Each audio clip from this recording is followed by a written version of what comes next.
will begin shortly.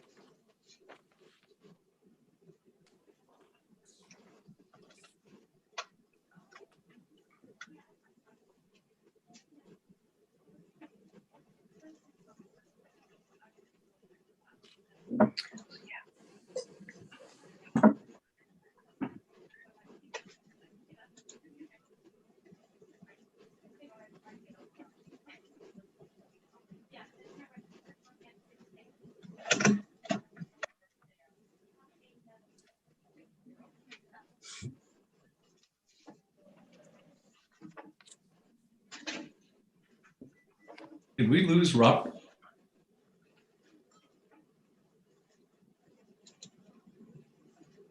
He's in the attendees. And Okay. I see him there. He was in the room. Well, I don't see him in the room now. He's marked as an attendee, 1 of 14. So.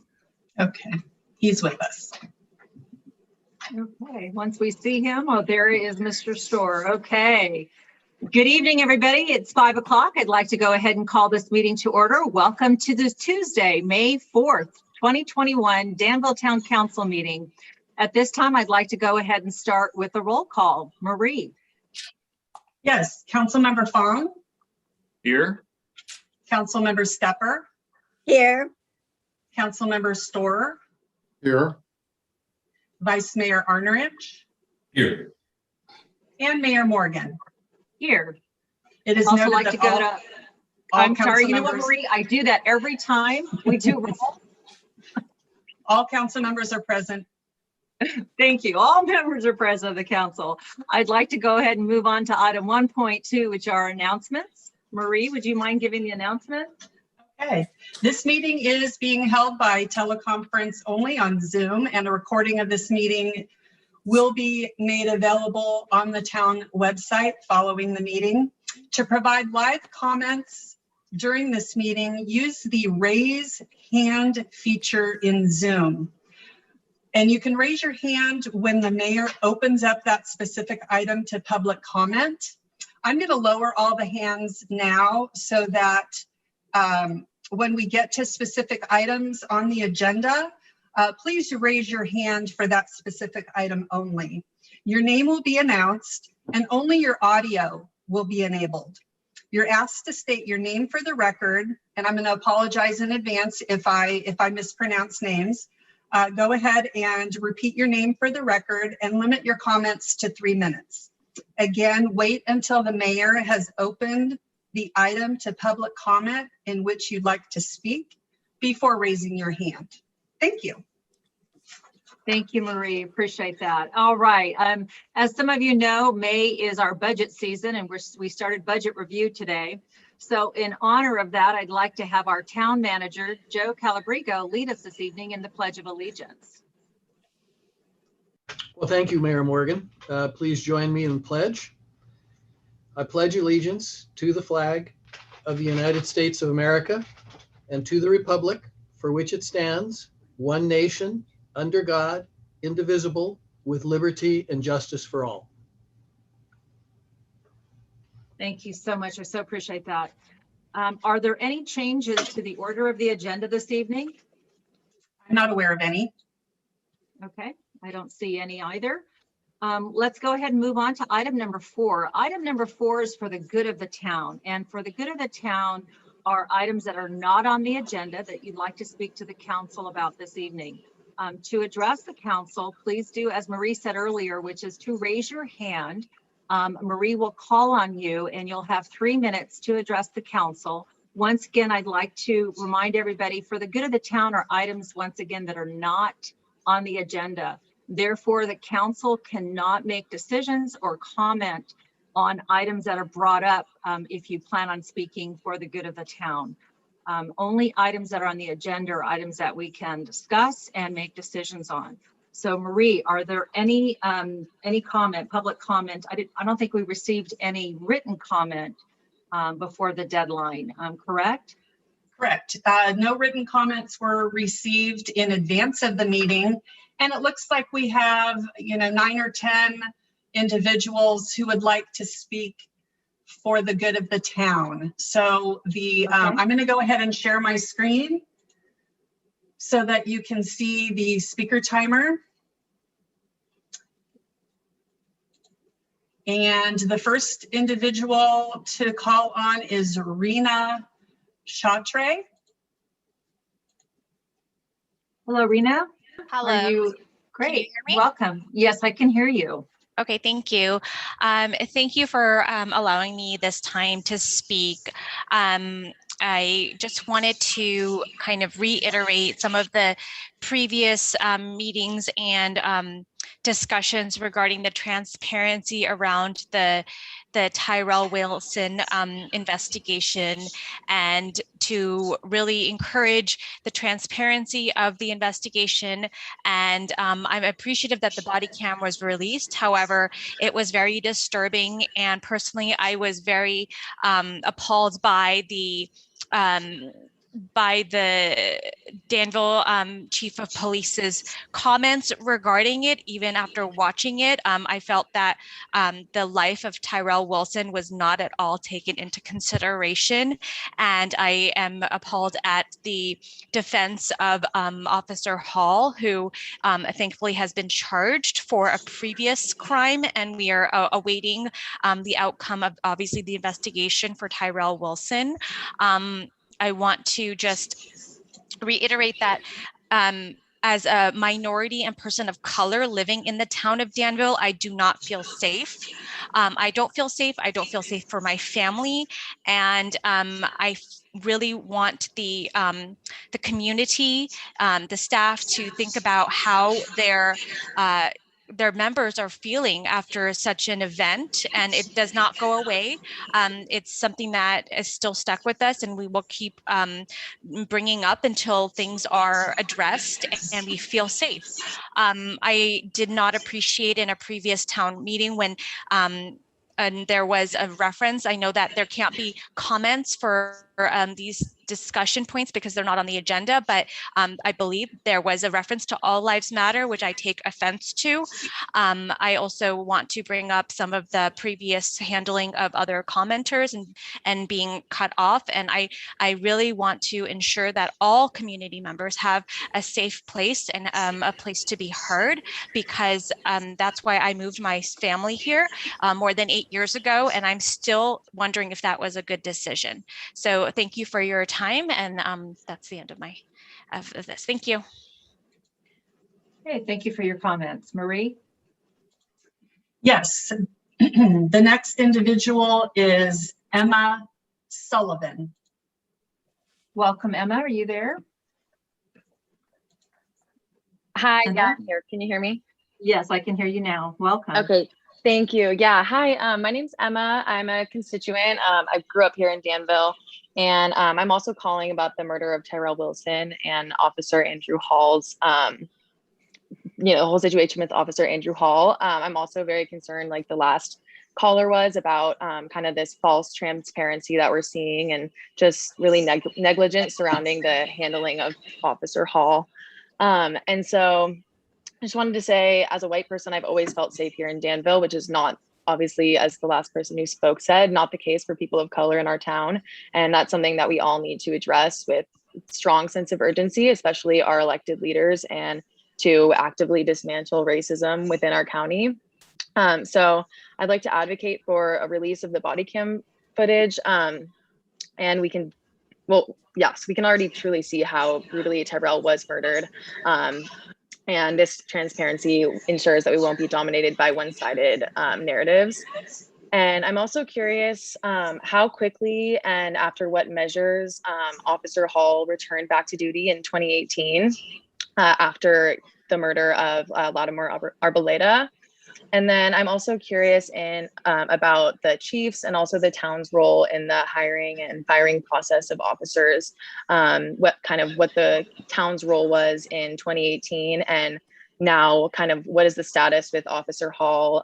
Is he still going to be on the force? Is he being removed? And yeah, so that's my main concern. So yeah, thank you for your time. Thank you, Em, and I encourage you to keep watching because we will be having a presentation from our police chief addressing some of your questions. So Marie?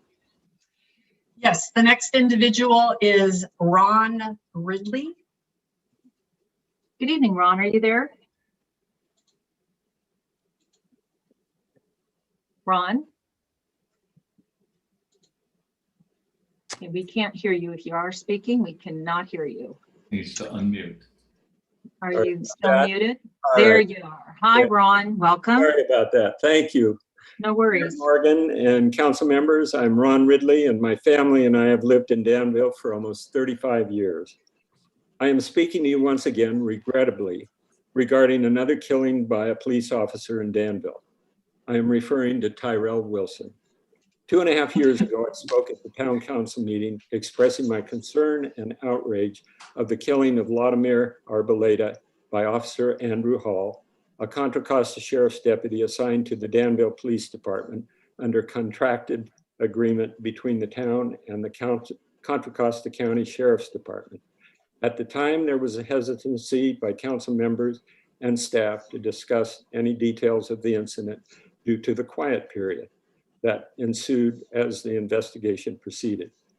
I attended the coroner's inquest in July 2019. The coroner, Sheriff Livingston, had staff present an unclear police car video of the Arboleda incident.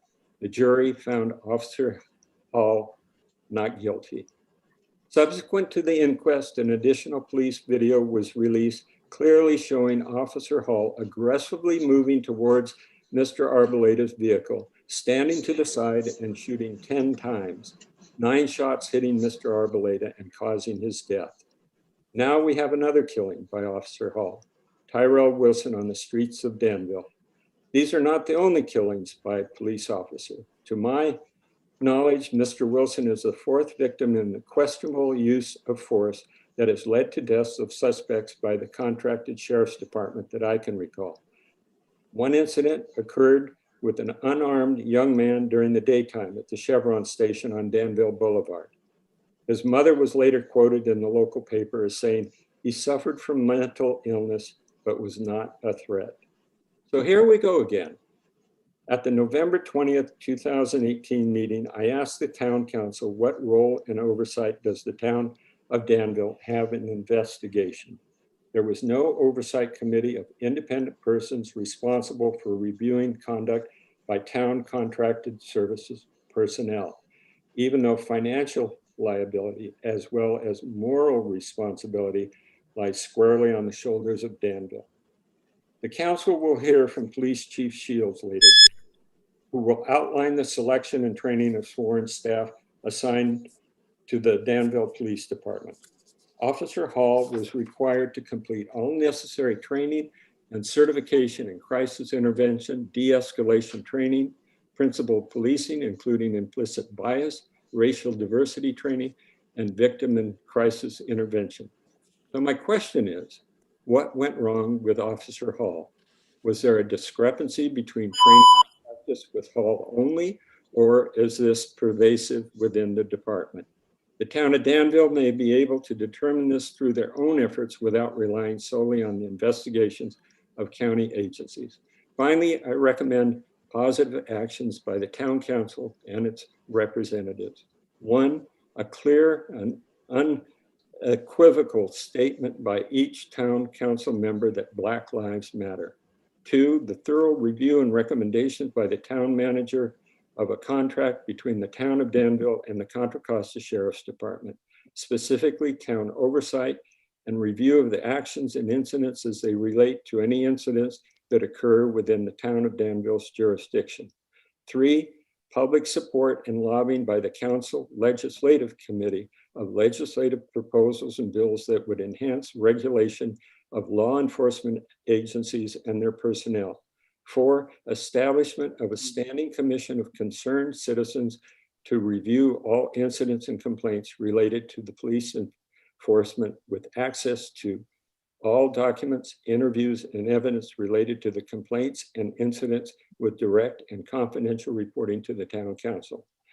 The town of Danville has— Ron, Ron, I'm not interrupting you, but I am letting you know that your time is up. If you could just give us one last statement or closing line, I guess, one sentence, we'd really appreciate it. We have to give 3 minutes to each one of our speakers. Will do. And to go over, so I really appreciate it. Thank you so much. Sure.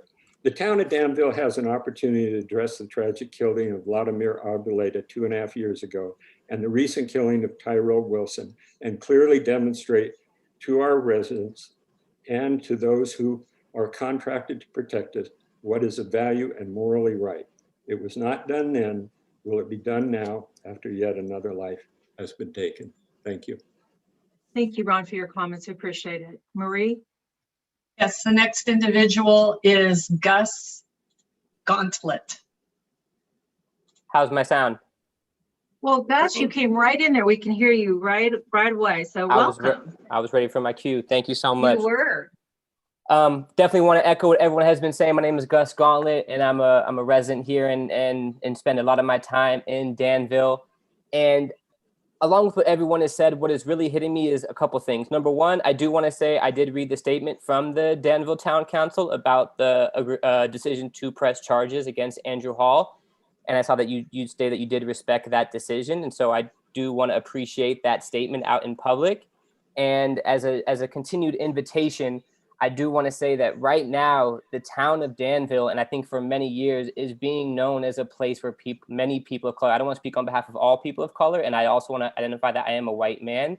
So I'm only speaking from my observation, and what people have told me who are experiencing that is that Danville is becoming known as a place where many people of color do not feel safe.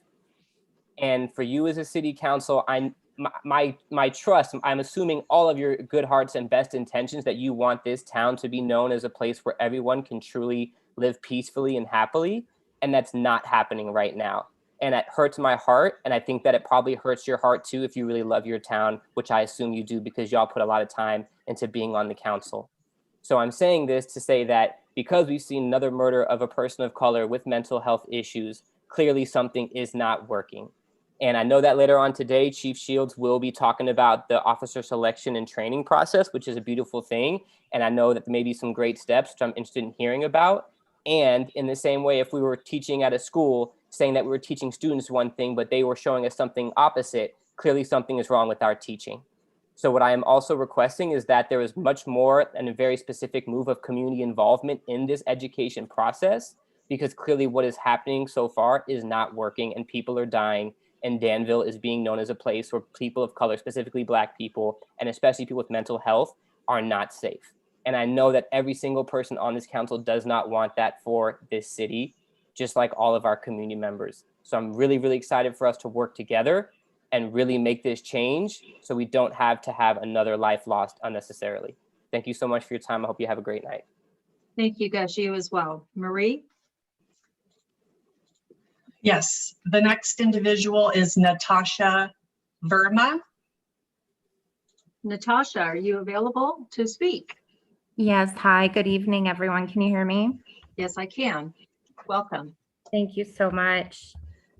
One moment, please. I'm just pulling up a few notes I made. I want to start off by thanking the council members who attended the press conference to announce and support the charges filed against Officer Hall. That was a very good and important first step.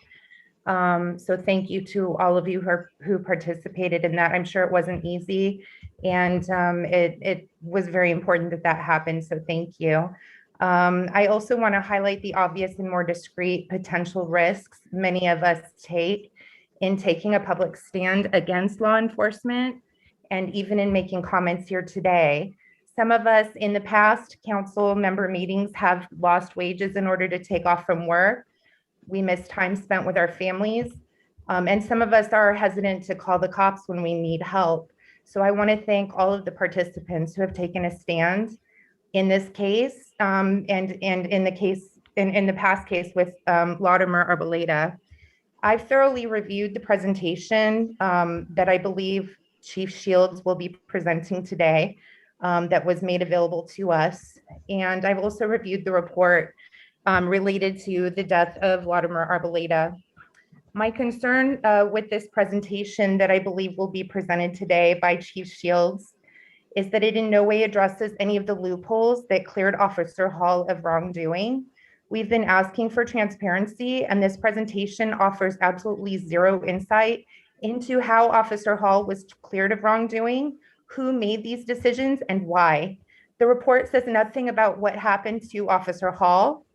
And in fact, in a broader sense, this presentation also fails to address the protocol for addressing misconduct of officers or the plan to bring any transparency into these internal investigations. I still do not understand the specifics of any particular policy, particularly where a protocol is concerned for calling for backup and how mental health crises are even identified. So if anything, the presentation raises even more concerns with officers receiving no more than a day of training in de-escalation tactics. I would furthermore like to add that I don't believe that adding to the budget of law enforcement or to our current budget is going to fix these problems. These are much deeper systemic problems that I think we all need to be questioning leadership at this point. So oversight, for example, an oversight committee board or something along those lines. And additional to that, I would like to just say that I'd like to know what is the chief's and town's direct role in the hiring and firing process of officers. Could the chief or the town have elected to at least send Hall elsewhere in 2018? Not condoning this practice, just want to know if it was a possibility. In addition to that, I would like to say that we, the constituents and neighbors, are not going to stay quiet about this. This is town, and we are not going to leave this alone until we get the answers we want. And I don't feel that we've been given those answers. Thank you very much for your time. Thank you, Natasha. Marie? Yes, the next speaker is Joan Kazarunian. Joan, are you here? Yeah, and I'd also, between the time that Joan comes on here and we move forward, I'd like to remind everybody that if you're speaking for the good of the town, it cannot be addressing anything that's on the agenda. So if you are speaking of the presentation that's coming up by the police chief, if you'd like to hold your comments until after the report is given, we'd appreciate that. Items under this right now, under the good of the town, are items that are not on the agenda. Okay, Joan, are you available? Yes, I am. Can you hear me? Oh, hi, Joan. Hi. Thank you for your time, and thank you to our mayor and city council for taking this matter seriously. My name is Joan Kazarunian. I lived in Danville for 23 years and have recently moved to Alamo, just 5 minutes down the boulevard. I want to voice my concern, my rage, my complete sadness in regards to the inaction of the Andrew Hall case by our Danville Police Department, our town, and our county. I cannot see in any way that there has been true transparency in any disciplinary action, but do see a great deal of negligence.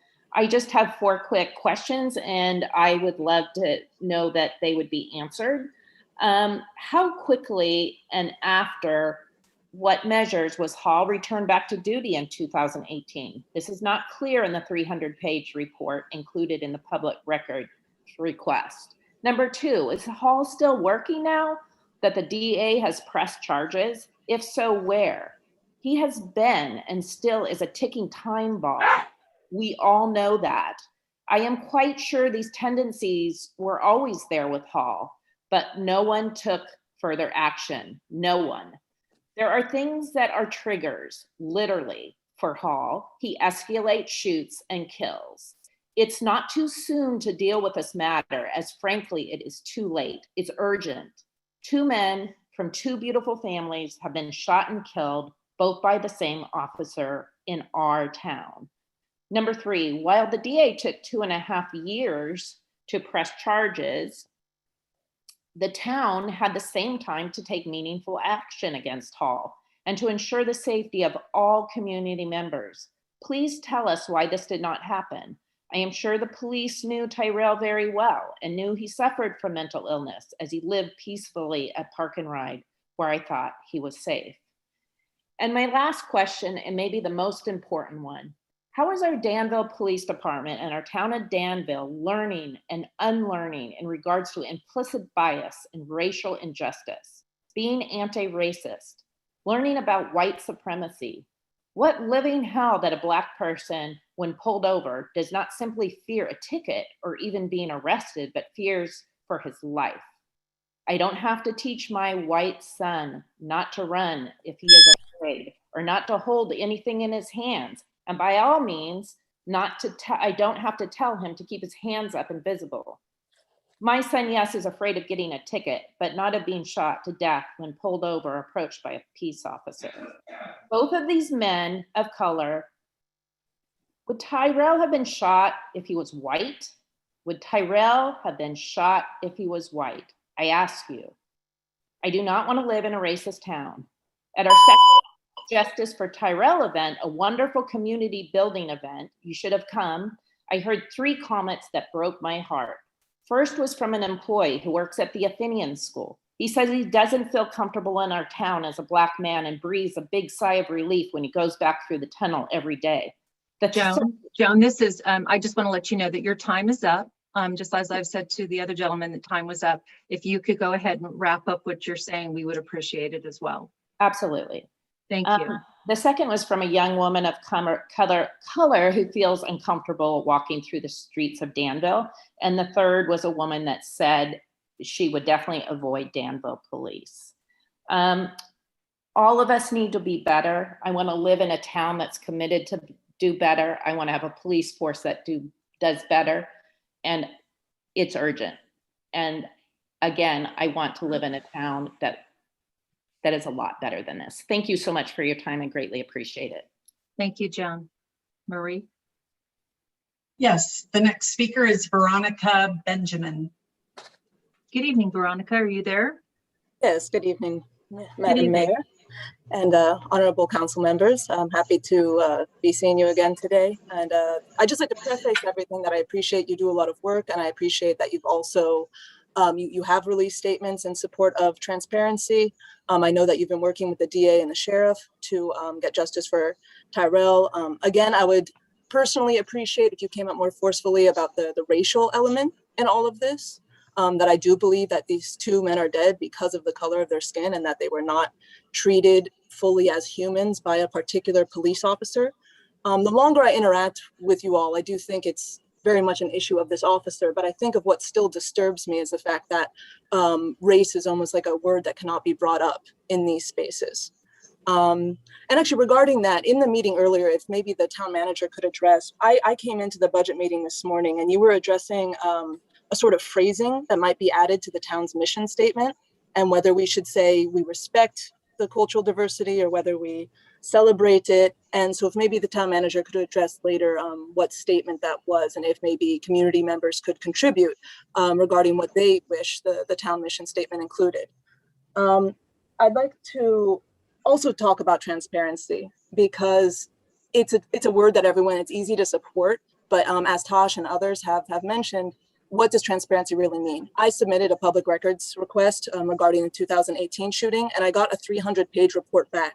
Only recently, I actually went through that report and realized that it doesn't address what actually happened to Hall in terms of disciplinary measures. It's a series of interviews, series of pictures, the result of the coroner's inquest, but it's actually not transparent it doesn't shed light on what was the internal investigation into Hall, and like how was he judged? How was his state of mind assessed? On what basis was he kept on as an officer despite such a horrific act, and I believe against some orders of his fellow police officers here? And I know from a neighbor that he was on the streets and working a month after that incident happened because she was pulled over by him. So within a month of shooting someone 9 times, he was back on the same traffic duty, and that's a bit disturbing to me. And again, all of my efforts to get answers and to find to see the transparency people are talking about are turning up nothing. I'd also like to use this time to encourage everyone, including council members as well as community members, to submit letters of support for SB 271. This is the Sheriff Diversification and Democracy Acts, sponsored by State Senator Wiener.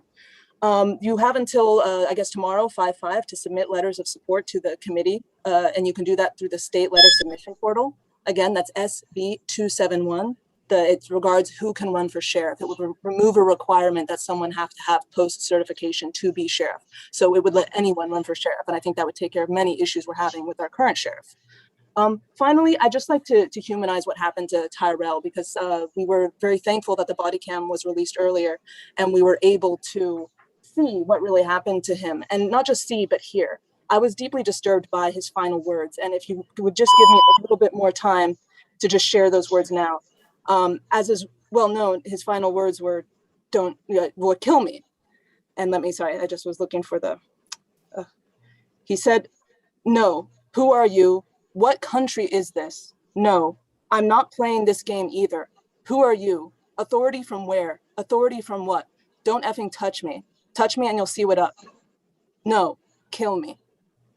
So those were his last words. I'd like to give more pause there, but we have to think this is not someone speaking from a right frame of mind and not someone who's speaking in a threatening way. I do not see the threat in those words, despite the fact he was holding a knife. And so I still want everyone to consider him and consider his life and to continue pushing for transparency and justice in this regard. Thank you for giving me some more time. Thank you, Veronica. Marie?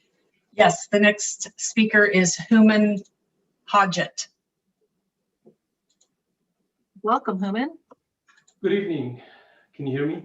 Yes, I can. Great. Good evening, Madam Mayor and honorable council members. Thank you for giving me another opportunity to speak with you. I can echo and everything that my fellow Danville citizens have brought up, and simply state that why isn't this a topic on the agenda yet for this council? It's been now 3 weeks, 3 sessions that I have come to this meeting, and we have brought it up for over a month that this is a matter that needs to be discussed. And we are looking for your leadership to set the example of how we should discuss this. And yet it's still not in the agenda. I have seen the report from that the sheriff is going to present, but he's not going to address this issue. I was here 2 weeks ago when Council Member Fong brought up the point that we should have a conversation and engage our community about post-pandemic mental illness. What are the issues? What are the facts? What are the resources in our community? How are we going to deal with this matter that is ahead of us? So why can't we start with this subject of another African American citizen of our country killed in cold blood, who may be suffering from a mental illness by a police officer who likely has mental illness issues as well. And that's not part of the report that our chief is going to read to us, of how he is dealing with the mental illness issues of his own officers. So my question to the town is, when are we going to have this conversation? When can we begin to address the issue so that we can prevent it from happening again? I've heard that there are rules of the agenda, that we cannot comment on matters that are not part of the agenda. Yet I've also been participating enough to listen of council members take certain points that our citizens have brought up and make comments about it. Like Mr. Storer that brought up the point of clarification about the 25-minute timeline of the response from the EMT, which actually turns out to be, it was a little bit longer than 30 seconds that we were hoping. So please, don't treat us like children. We are adults. We are here to help. And when we ask, don't feel like we're going to ignore the situation. Thank you. All right, thank you. If I can get myself off mute. Marie. Yes. The next individual to speak is Nakenya Allen. Nakenya, are you there? Yes, can you hear me? I can hear you. Welcome. Thank you. Thanks for having me. My name is Nakenya Allen, and I am your neighbor from Martinez. I'm sure you probably heard about our town because it went global for racial indiscretions and pretty much hate crimes. I became a spokesperson, and I wanted to basically come here to show support to the citizens of Danville, because it takes a lot of courage to stand up against this type of problem. It is not easy for people who are, trying to do the right thing and show some humanity to come forward and talk to you guys. I also kind of feel like this 3 minutes is condescending. People are traumatized by the murder of a police officer or of a Black person. And we know what's been going on, within the past year. So, and as I sit here listening to the citizens and look at the council members, I see a lot of indifference on a lot of your faces, and I see a lack of interest. So that is not a good look, to be honest. And I wanted to also address the city council after I make this statement. I saw the video as well, and on cue, I saw no effort from this police officer to de-escalate the situation. And we all know that that's what happens. That keeps happening. A lot of these police departments throughout the country are really white. And when they're dealing with people who are not white, they die, and I don't think that we need to keep seeing the same thing. And, no matter what town that we're in, we should all be on the same page of what humanity is and what decency is. And it's not a decent thing to do to just kill somebody because you can. So I encourage the city council to show support to your citizens. Like, yes, they're predominantly white, but there are other people there that you're supposed to be representing as well. And it's unnecessary to put them through any more trauma than they've already been through.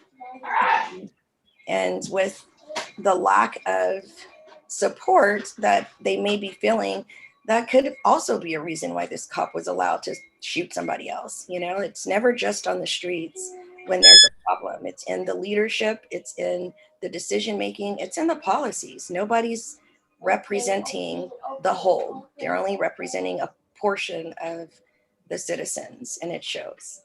So thank you for listening to me, and I really hope you guys could turn it around and help your citizens feel more supported. Thank you. Thank you, Marie. Yes, the next speaker is Elizabeth Patton.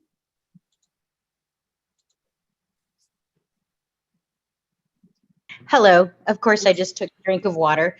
Okay, no worries. Welcome. Thank you. Hello to the town council. Thank you for all for the opportunity to speak. I want to add my voice to the police officer Hall killing of Latimer Arboleda and Tyrell Wilson. But I want to put it in the perspective, not to take and not put myself on the stage because I'm nowhere on there, but just to give it a different point of view. My husband and I have raised 4 children in Danville. We moved to Danville in the year 2000. We chose Danville because it looked like such a verdant, beautiful, thriving place with friendly people. It was safe. It had great schools. And we wanted to create family memories and just have lifelong memories in this town. All of those things came true, and the town is still absolutely gorgeous. It's beautiful. It's something for everyone to take pride in. However, one of my more recent memories is on March 11th. I was sitting outside with a friend on the sidewalk out in front of Hapstone restaurant by Lunardi's. And as we were sitting there talking, a police car was driving very fast, seemingly very erratic. It went by us, and we also noticed helicopters in the sky. We weren't the only 2 people that were on that sidewalk, and everyone remarked, "Oh my gosh, what is the emergency?" hopefully no one's going to get hurt, or run over by this car going very fast. Of course, I have no idea which officer was in that car, but I'm bringing home the point that there are so many pieces to this puzzle, and I think that this is one of them that needs to be addressed. I do appreciate and understand that it took so many different voices, including the Town Council of Danville, to get the body cam video released sooner than September. And for that, I'm very appreciative. But I would love to just find out how, in ways, the town of Danville can listen to its citizens and issue an apology to the two families and work towards decertifying Officer Hall. I wouldn't want him on to be foisted on any community, let alone ours. Thank you very much for this time to speak to you. Thank you, Elizabeth. Marie? Yes, the next speaker is Armand Domalewski. Armand, are you there? Hi, can you hear me? Yes, Armand, welcome. Thank you. My name is Armand Domalewski. I grew up from middle school through high school in Danville. My parents have lived there since 2008 and continue to live there. And so I'm very still tied to the community. It breaks my heart to see what's going on. I'm really concerned about sort of the false transparency and just really the general negligence around the discipline of Andrew Hall. As this previous contractor spoke, it's really concerning that there's no explanation as to how he was disciplined, if at all, after a previous incident, especially given the fact that there's national research about indicating that a disproportionate amount of police shootings are committed by the same officers. And so the first shooting should have been an enormous red flag. Secondly, I think it's really important that we release the body cam as soon as possible. So it's something that's transparent and there's an effort to hide something. And then finally, I think we need to look at sort of like longer term efforts of change so this doesn't happen again. I am very happy that there is a prosecuting effort against this man, but I think it's very easy for a society to say it's the fault of this one person, throw him in jail, and then wipe its hands. This is a much deeper issue. Having grown up in the community, a lot of my friends of color consistently told me that this is a place that they haven't felt safe, they haven't felt welcome. When they hear about stories like this, they're not surprised. And it's something that's on all of us to change. And part of it, I think, is not just reforming sort of the disciplinary efforts of the police and increasing the de-escalation training, but also just why was Tyrell Williams in this position in the first place? Like, why was his contact with a police officer, not a homeless outreach assistant or social services? Why was he homeless for years on the streets in Danville without any support or mental health efforts? Why were police called on him in the first place?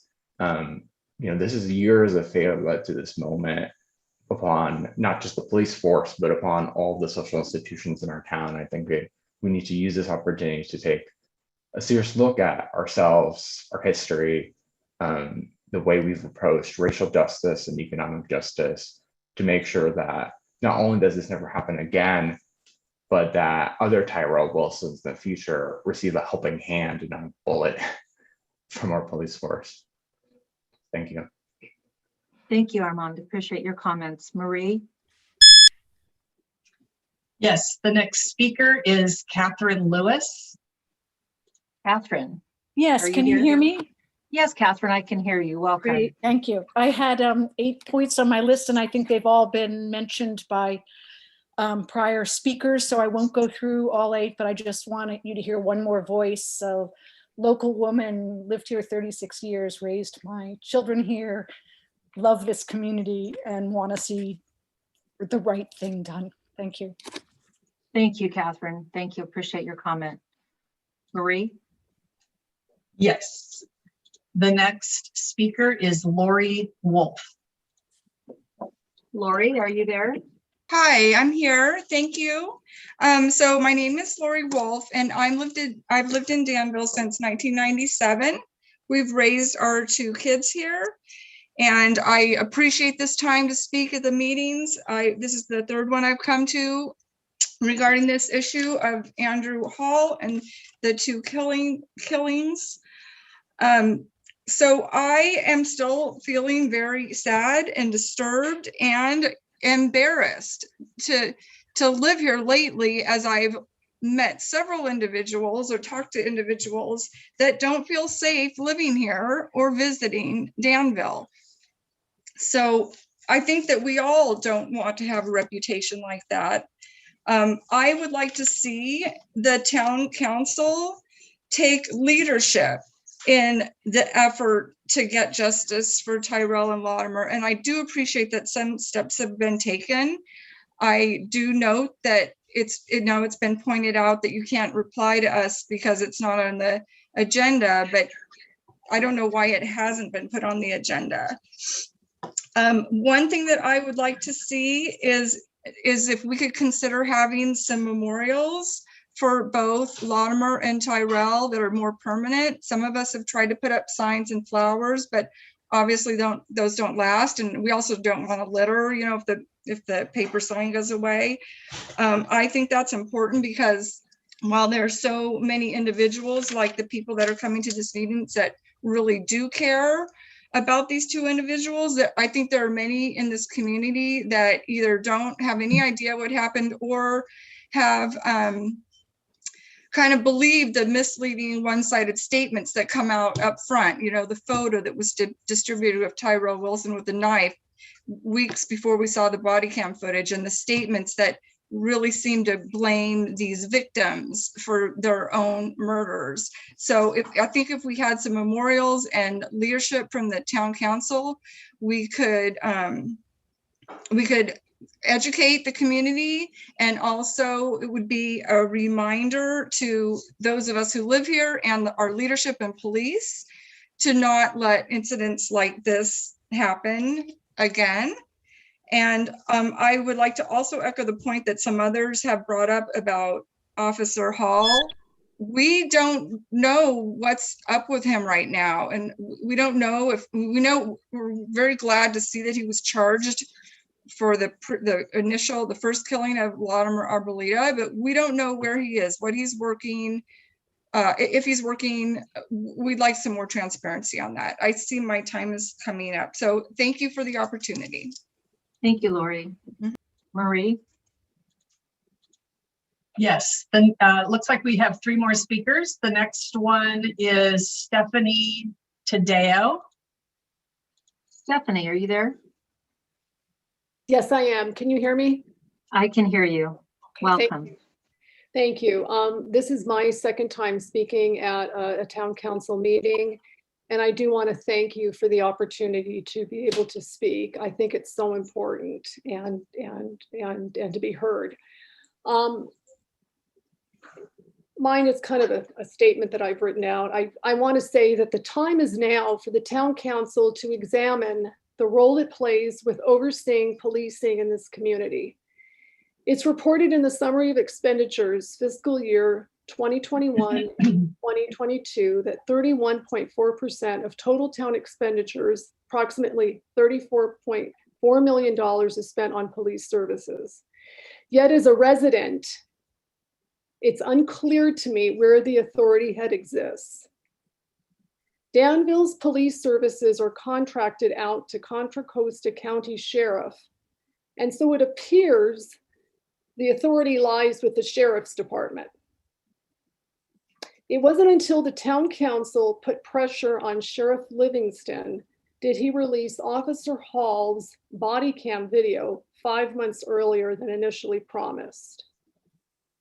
My concern as a resident of Danville is that the town council's hands are tied in terms of enacting much needed police reforms. Reform will be a long and arduous process that will involve the help and guidance of experts. I see the road to reform made very difficult, if not impossible, if everything must be cleared and approved by the sheriff. Has there ever been any serious consideration of the town creating its own police force, independent, of the Contra Costa County Sheriff's Office. If not, maybe the time has come for the town to make a change in how it staffs its police department in order to have much greater control. I also, before I sign off, I do want to also say that I feel memorials are very, very important. And I'm hoping that the town council can start to look at that. I don't know if there are already statutes that are on the books, but I think memorials are important for everyone. It's not to forget. There's some things that need to be remembered and not forgotten.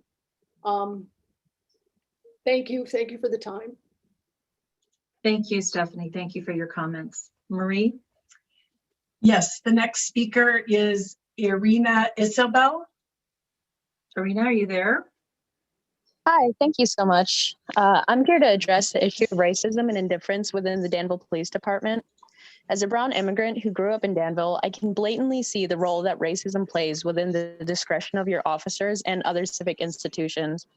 I question the credibility of the officers who were sworn to protect us, and when there's a clear discrepancy of humanization, and in turn question the credibility of Chief Shields, who, as his memorandum states, directly appoints said officers. When a man jumps in front of a car and discharges his weapon 10 times into a moving vehicle or shoots a man directly in the face, a kill shot, he clearly does not see the victim as fully human. Shields' memorandum states that officers' selections are based not only on their prior experience, but also on their ability to provide service in a manner consistent with the town's values and mission statements, which means he firmly believed that Hall and others alike live up to those standards. Arbelat's case is a prime example of poorly trained and negligently supervised officers ignoring common sense and stepping into the path of a moving car.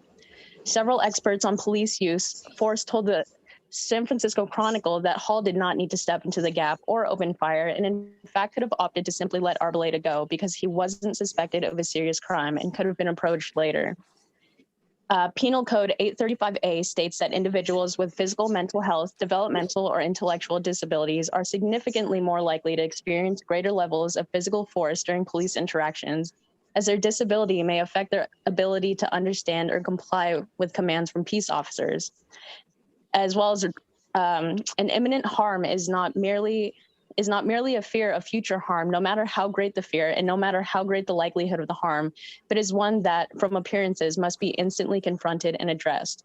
Records show that during the initial investigation into the use of force during Latimer's murder, the sheriff's office cleared Hall in the shooting with no discipline. Previously, Chief Alan Shields declined to comment, deferring to the sheriff's office, but we now see that he's directly responsible for Hall's appointment within the department. Chief Shields, if you're on the call, I urge you not to stay silent and deference and instead demonstrate the leadership granted to you. I must remind Chief Shields, the entire town council, and everybody else on this call that the government derives their authority and legitimacy from those who are being governed. And we as constituents of Danville and Contra Costa County as a whole, we will not let this matter go. We will continue the fight for both Latimer Arboleda and Tyrell Wilson. And if our concerns are not heard, then our demands will grow accordingly. And we'll push for the resignation of all those in question. We'll demand an investigation into the patterns and practices of the Contra Costa Sheriff's Department as a whole, and as well leverage the use of AB 1185 for the establishment of a Sheriff's Oversight Board, which would authorize the chair of the Oversight Board and the Inspector General to issue a subpoena or subpoena duces tecum when deemed necessary to investigate a matter within the jurisdiction. Thank you. Thank you, Irene. I appreciate your comments. Marie, do we have any more speakers? Yes, there are two more speakers, and right now we'll take Barbara Kusha. Barbara, are you there? Yes, can you hear me? Yes, Barbara, I can hear you. Welcome. Yes, I'm a resident here, longtime resident of Danville as well. And I just wanted to echo my support for reform regarding the way that this town is policed. I am concerned with Sheriff Livingston's oversight as well. And I would be interested in that idea of looking into Danville having its own force, or at least more oversight, and certainly more oversight in whatever kind of changes you want to make going forward, because I really feel the community is owed a big announcement, a plan from you guys after you've had a chance to hear all this input and think about it and get the research within a month or less, a real announcement from the city about what you're going to do would be very welcomed, I think. And more money spent on non-lethal stuff. If this huge amount of money that's being asked for by the police force is going to be increased, I'm not necessarily opposed, but I want to know how it's spent then. It has to be spent on better training, mental health intervention, mental health support for the officers, as someone mentioned, because I feel they are under all kinds of stress. They can't cope with themselves, and they don't know how to handle the stress they're under, and they react poorly as a result. I also really support the idea of a memorial. I believe that it does not have to be something that is negative or accusing the city of or police of misuse so much as honor the lessons and the aims of going forward, and that people will appreciate and get behind something like that both does justice to the harm that's been done, but also really pushing the city to do better, to push forward, and so something positive as well. And that's all I have to say. Thank you for listening. Thank you, Barbara. Appreciate your comments. Marie? Yes, the last individual that we have here with the hand raised is Avi Singh. Avi? Good evening. Thank you for having this for the town session. I'm happy to have an opportunity to speak with the town, and I join with the comments that have been made this evening. I join with the comments that were made at the last meeting and the meeting before that. This is a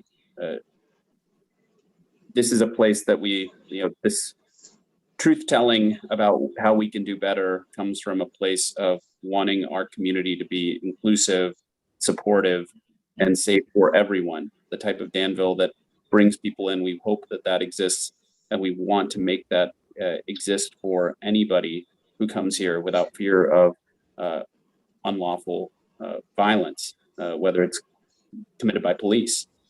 And I think that there's so many different proposals to think about, but the hope that I have is that the town council will lead on this. What happened to Latimer Arboleda was wrong. It was wrong after watching 10 seconds of it. What happened to Tyrell Wilson was wrong, and it should not have happened. It is awful that systems were in place, not just a bad apple, but systems were in place to allow that person to take life 2 times on shocking circumstances. So I'm here to ask the town to lead. I'm here to ask the council to lead and join with the people who are fighting for justice for Latimer Arboleda and for Tyrell Wilson.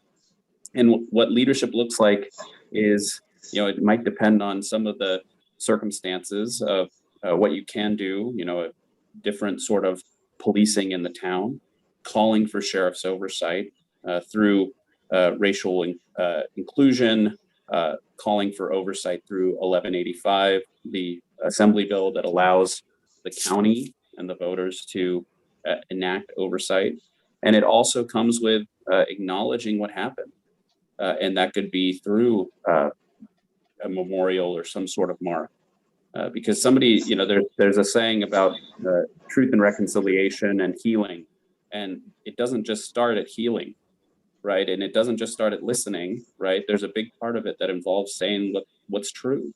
And so my hope is that this town council will lead on this by putting it on the agenda, by critically analyzing what happened and asking, how could this officer have stayed in the role that he was in, and what must have occurred for that officer to be in the role, for everyone to look at that footage who was in a position of power of what happened and to do nothing. So I ask that you lead. Thank you. Thank you, Avi. I appreciate your comments. Marie? Yes, it looks like we have one more hand raised. The individual is only identified by the initial C, so perhaps the speaker can repeat his name for the record. Okay, so is this person with Oh, okay. Hi, can you let us know Hi, your can name? you hear me? I can My hear name you. is All I can- Caroline. Okay, Yes, my name is Caroline Mason. great. Thank you. Okay, and it's a pleasure to speak before you. Thank you for representing the good town of Danville. I agree with the sentiments of all who have spoken so far, but as an African American, I would like to share with you a personal experience that I have with the Danville Police Department. In February of 2019, someone located in Livermore called the police on me for the mere reason that I had asked for his full name. The incident happened in unincorporated San Ramon, which is the jurisdiction of the Sheriff's Department. I found a statute that this person violated and then wrote a police report against him, which both San Ramon Police and the Sheriff's Department refused to accept. This was a clear violation of my right to submit a police report. I approached both departments requesting a copy of the report against me. Both refused, though they had the discretion to give it to me. That was in 2019, but just recently, I went to the Danville Police Department again, attempting to file the police report. Because of the virus, I was told to wait in my car for an officer. After waiting in that parking lot for an hour, I phoned the Sheriff's Department where a female deputy answered the phone. I relayed my situation to her and what I was attempting to do. She immediately became hostile. She angrily started battering off statements as though she were talking to a child. Because of her hostility, I asked for her name. She sternly told me that we don't have to give our names. All of a sudden, I heard a male's voice, and it too was nasty and violent. He asked me a question to which I answered. When he appeared not to have understood me, I repeated myself slowly. To this, he became extremely angry. With a frightening tone of voice, he ordered me not to speak in the way that I was speaking. I consider this to be an infringement of my First Amendment freedom of speech rights. Given the tenor of this encounter, I am 2,000% sure that if I had been in the physical presence of these officers, they would have possibly thrown me to the ground, arrested me, and possibly have tasered me, which is going on all over the country. I ended up sitting in that parking lot for a total of 3 hours with no one coming to assist me.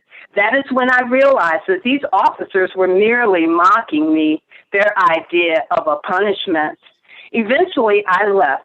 And later, Officer Lang referred me back. He called me, and he apologetically referred me back to San Ramon.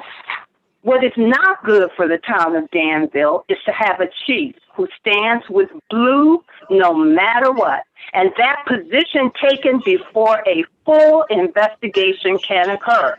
It smacks of the spirit of Jim Crow laws. With the current leadership in place, I do not feel safe in Danville.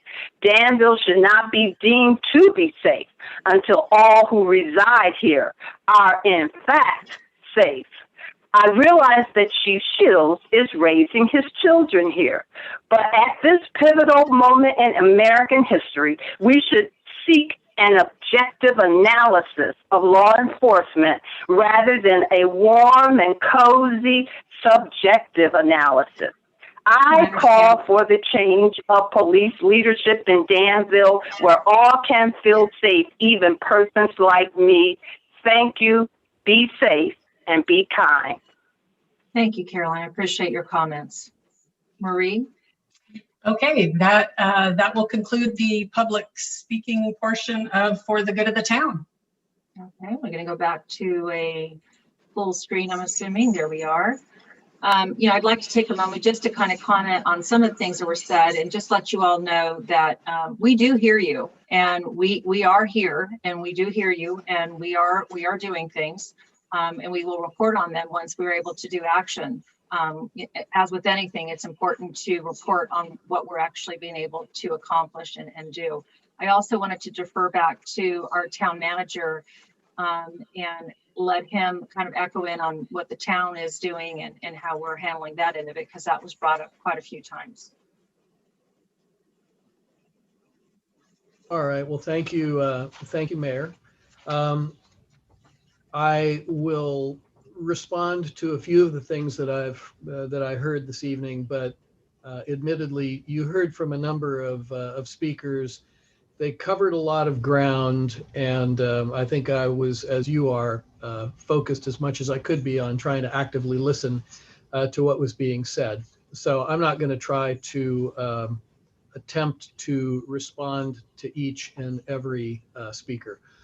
What I will say is that last month, back on, I think, the 21st, one of the speakers alluded to the fact that the five of you stood together. You did make a statement that was shared.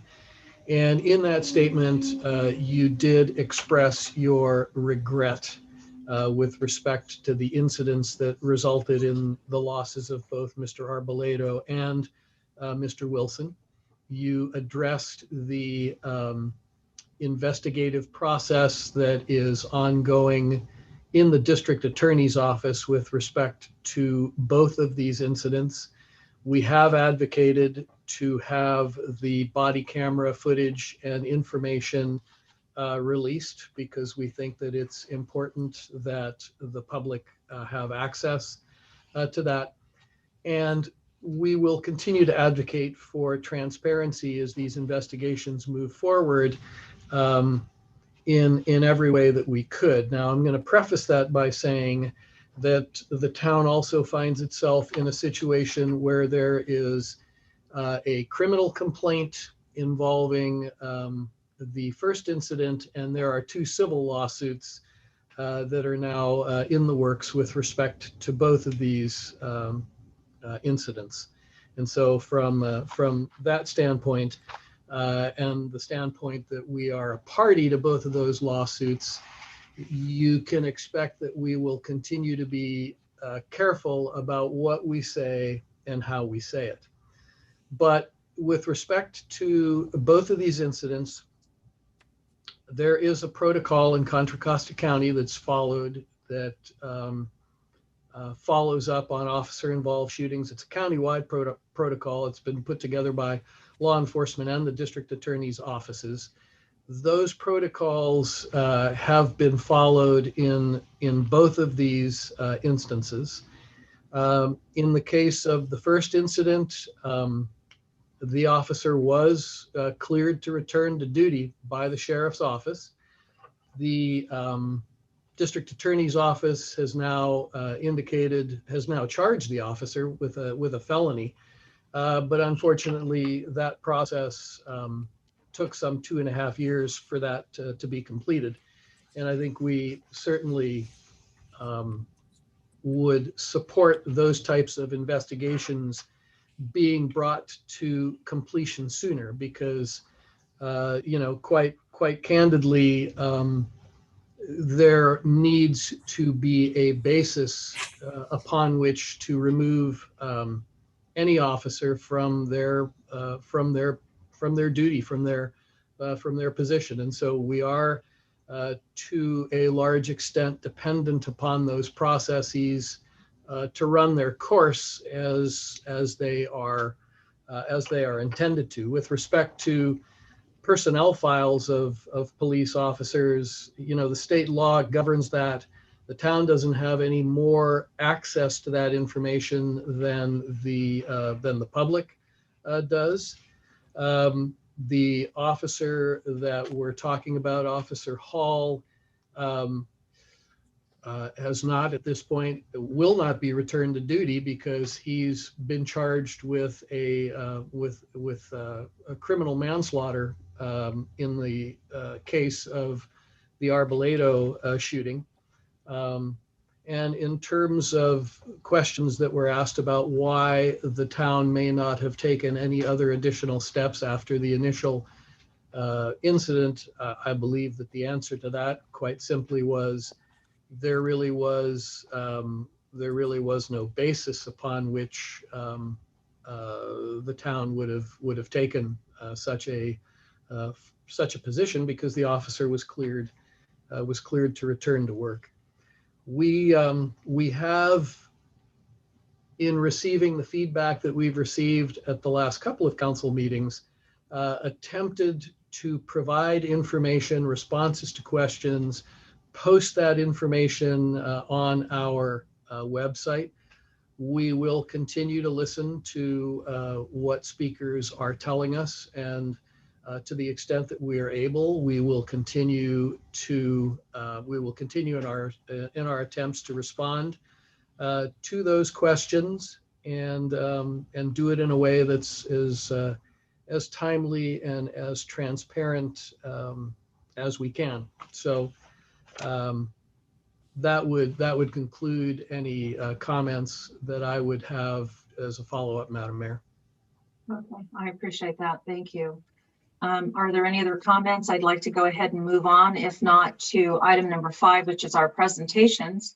And this brings us right to item 5.1, which is the presentation on officer selection and training by our Danville Police Chief, Alan Shields.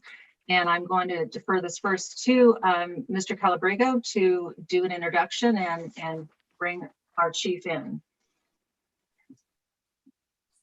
Okay, we've got you on mute for some reason. Works better when I turn the speaker on.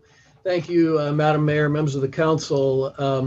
I think that one of the things that we have heard in the way of testimony the last couple of meetings that the council has had were questions that were raised regarding how our police personnel are selected, as well as the types of training that they receive both during and prior to their assignments in Danville. So with that thought in mind, the memo that you've all seen that was a part of the information that was prepared in advance of tonight's meeting was put together.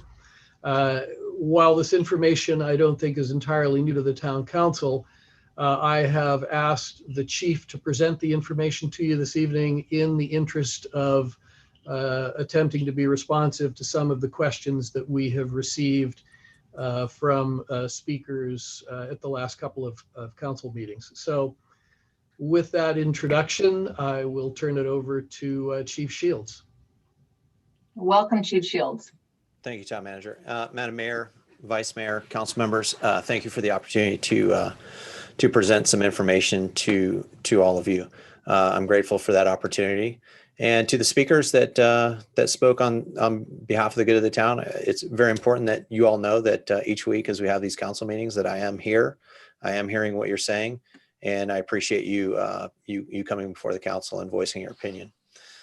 For those that don't know, I'm Alan Shields. I'm the Chief of Police for the town of Danville, and what that means is that I am a lieutenant with the Sheriff's Office assigned to the town as the Chief of Police. Tonight, I'd like to provide some information on how we select officers for the town, and that would be mostly our sworn staff, and then how we train our personnel. And then I'll cover a little bit on how we handle citizen complaints. And all of this information is contained in the memo that was prepared in advance of the meeting. And there are actually clickable links on there. So if you are a viewer and you would like more detailed information, there is a lot of detail on our sheriff's website, on the principal policing page, on the policy sections, and you can really take a deep dive into a lot of the topics that I'm going to cover tonight. I do want to give one more reminder. The content that I'm providing to the town council tonight is information that we regularly cover during our Citizens Academy. It's one of our more robust outreach programs where we invite citizens from the community to come in. We open our doors and we present how we do what we do. We do talk about policy. We do talk about law. We talk about staffing. We literally try to cover everything about how the police department serves the community of Danville. And it's a great opportunity to provide direct feedback to the chief, the lieutenant, and several of our staff members. We actually just started it last week for our spring semester, and it'll run for about 8 weeks. So if you're interested in these types of topics and what your police department is doing for you, I would encourage people to join the Citizens Academy. Back in 1982, the town of Danville incorporated, and as part of that incorporation, they had to provide police services for the town. That started the relationship via contract with the sheriff's office. Back then, I think it was about 18 sworn staff positions. We've increased that to about 30 positions. So we have 30 positions sworn right now. As part of that contract, not only do you get the personnel, but you get the advanced officer training, you get basic collision training, you get dispatch services, crime lab services, and a whole host of administrative services. I believe it's that contract model that allows us to streamline the way we deliver services and do so at a ratio of about 0.67 per 1,000 residents. And that is significantly lower than the county average of 1.11. So we do run a very streamlined operation, and I believe that's because we've got a significant level of support at the county level. To put it in perspective, again, I'm a lieutenant with the sheriff's office. There's well over 40 staff members at my position or above in the sheriff's office. So as the law enforcement manager responsible for this area, I certainly have a lot of support with decades and decades of experience. So let's talk about selection of personnel. How does that happen? The town of Danville is considered an assignment within the sheriff's office. And what that means is that I, as the police chief, the lieutenant in charge of this station, am responsible for selecting personnel. The methods are all reviewed by the town manager, and they're subject to review. And frankly, the town manager and I meet on a weekly basis, and we do discuss personnel and who's assigned here and what their qualities are. And I do remember back before COVID, when we had in-person meetings, we would actually present our officers to all of you on the council and give you a little bit of background about who they were. And the reason we did that is we felt it was important to start off that relationship with our community, our town council, on the right foot. So who is this? Who are the positions available for? They're available for they're advertised at least to all sworn personnel within the sheriff's office, and they're all that are patrol qualified are eligible to apply. And what does that mean when someone is patrol qualified? What it means is they've passed a basic police academy. They've usually served some portion of time in the jail, and they've passed our sheriff's office rigorous field training program. Most applicants, by the time they've put in for the town of Danville, have several years of law enforcement experience. As far as the process on selecting them, the administrative lieutenant and I will review all of the applications. We will interview all of the applicants. We'll speak with their supervisors and managers, and we will review their personnel files. And all of that is designed to determine their suitability and fit to work right here in the town of Danville. And when I say that, I want to provide a little bit of context because I don't want anybody to get the wrong impression. We can very easily select any member of the sheriff's office, put them here in Danville, and I know without a doubt that they will work hard to establish relationships with the community, and they will treat all citizens with dignity and respect. So it isn't necessarily about that. It's that the town of Danville, through our consult with you, the town council, you provide us feedback on how you would like services delivered. Where would you like us to focus on? And so what we try to find is those officers that have drive and motivation in those specific areas of law enforcement. And we try to do that based on the goals that are set forth by you, the town council. And we realize that here in the town, we have a high level of community engagement. Prior to COVID, we were doing several citizens academies a year with both adults and youth. We were doing coffee with a cop, recess with the cops, a lot of engagement, a lot of going out into the business community, the neighborhoods, and really working on fostering and establishing great relationships with the community we serve. And so we wanted to make sure that when we go through these processes, that we are selecting people that are committed to that level of community relationships. And we also know that as a city cop working here in Danville, that these officers are going to have to do things like do DUI or driving under the influence investigations, traffic investigations. And those are typically jobs not done on our county patrol level. And so we need to make sure that the people are interested in performing those tasks as well. Typically, employees are never forced to come to the town of Danville. And in fact, I would say that in the last 10 years that I've been in and out of Danville in different capacities, we have not forced someone to come down here. I believe that it's a desirable assignment and it attracts well-qualified people. And that's how we were able to maintain full staff. Some smaller municipal agencies throughout the county may have issues when people go out on disability or they retire, but you get natural attrition rates. Here in the town of Danville, we are always fully or appropriately staffed. And I use that word appropriately because a good example was COVID last year. Last year, our school resource officer program, we weren't required in the schools because frankly, there were no kids in the schools.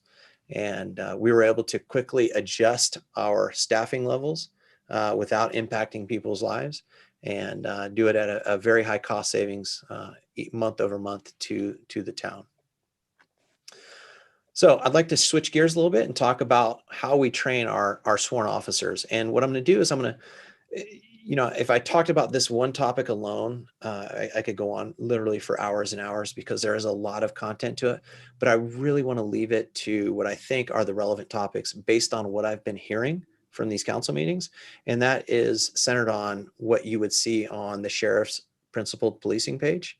And it was a page that was stood up last year post George Floyd in response to the community. And it was an effort to show the community what we do in specific areas of training. And, as an example, all of our sworn personnel have received training in the areas of crisis intervention and de-escalation training. Not only was it part of an advanced officer schedule, but it's actually baked into our defensive tactics training. So as we have defensive tactics training year over year, de-escalation and crisis intervention is kind of sewn into that model. In addition, all of our sworn personnel have received principled policing training. And that really does, what it does is it actually melds two principles, and that's procedural justice, and that's fairness in how justice is applied and resources are allocated. And then it also crosses that with implicit bias training. The California Commission on Peace Officer Standard and Training has a requirement that law enforcement agencies conduct cultural diversity training every 5 years. And we completed that last in 2018, and we will come up on that cycle again. So every one of our basic police academy graduates receives about 19 hours of cultural diversity training and about 6.5 hours of victimology and crisis intervention training. In addition to the training, our sheriff's office has policies specifically on equality of enforcement, on constitutional rights, on unbecoming conduct, and on crowd control. And if you have questions or if anyone that's watching this maybe later wants to take a deep dive on those, we actually have on that principal policing page, we have a syllabus for each one of those classes. And it takes a very detailed look at the information that's presented in those classes. And I would encourage people that have questions or concerns to go to the page and really review that information. But I do want to provide an example, and this is something we do at the Citizens Academy. In fact, I did it last week, was present a snapshot of my training. As your police chief, I attended a basic police academy for about 789 hours.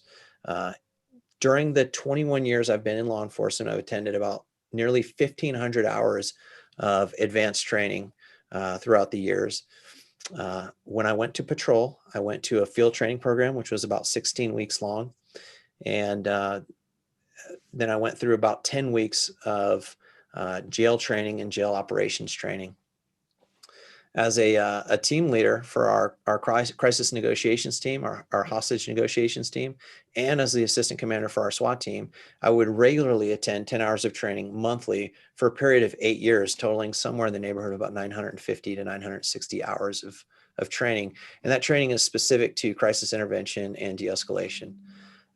In total, if you total all those hours up, that's about 2 years of training, and major components of that are specific to crisis intervention, de-escalation, and a lot of the topics that I discussed above. And that doesn't include the informal training that frankly we all get at our places of employment. I've got fantastic mentors. I feel very fortunate as the chief of Danville, having the ability to have people at my level and certainly several levels above me that I can consider mentors within the sheriff's office, that I can rely on and lean on for decades and decades worth of law enforcement experience in those areas as well. So one of the questions that comes up a lot is what happens when a complaint is filed or a citizen has a complaint. And we do have a very specific policy on handling complaints. And again, I feel like I keep pushing people to a website, but I realize I have limited time and I'm covering a block of information. And I want to encourage people that if they want to take a deep dive, the information's out there, either in our policy form, which is available online, or on the sheriff's internal affairs page. But they're handled per, and I'll actually list the policy. So if you did want to look it up, it's 1.06.80 if you wanted to look up our citizen report policy. And so if someone wanted to make a complaint, it may be anonymous, it can be verbal, and it can be in writing. We do prefer writing because it allows us to get a good, accurate picture as to what happened. And frankly, our form, our citizen report form, has a nice side to it that explains what the process is and explains a lot of the things that I'm going to tell you here tonight. And so we do encourage people, if you do want to make a citizen report, use the form, but we're more than happy to take them anonymous and verbal as well. So typically, if a complaint were to come in, one of my supervisors, the lieutenant, or myself would try to personally handle the complaint and see if we could seek resolution. A lot of times we find that complaints come out of a lack of understanding of maybe what happened or the process. And it's important that we make ourselves, as the leadership of this department, available to people for one-on-one and personal conversations. And as much as my time permits, I do try my best to speak with as many people within the community as I can. If something rises to a formal complaint or an internal affairs complaint, it is then processed directly by the internal affairs unit. And why that's important is that unit reports directly to the sheriff and the undersheriff. And that's how serious those citizen reports are for the sheriff's office. Ultimately, if a complaint is filed, there is an investigation, and the report itself is reviewed by the sheriff, and he's the one that ultimately approves the findings in that case. And let me talk about what those findings might look like, because I think sometimes that causes confusion, and I'd like to try to clear that up. So should a report allege improper conduct, there are 4 potential findings. Sustained. So if there's a sustained finding, that means that there was sufficient evidence to prove the allegation. Not sustained. So if it's not sustained, that just simply means that there was not enough information to prove that allegation did in fact occur. So if it was unfounded, that's the third one. Unfounded means there was sufficient evidence to prove the acts did not occur as alleged. And then the fourth one, the fourth version, or findings rather, is exonerated. And that's a finding where there's enough information or evidence to prove that the acts did occur, but they were justified, lawful, and proper.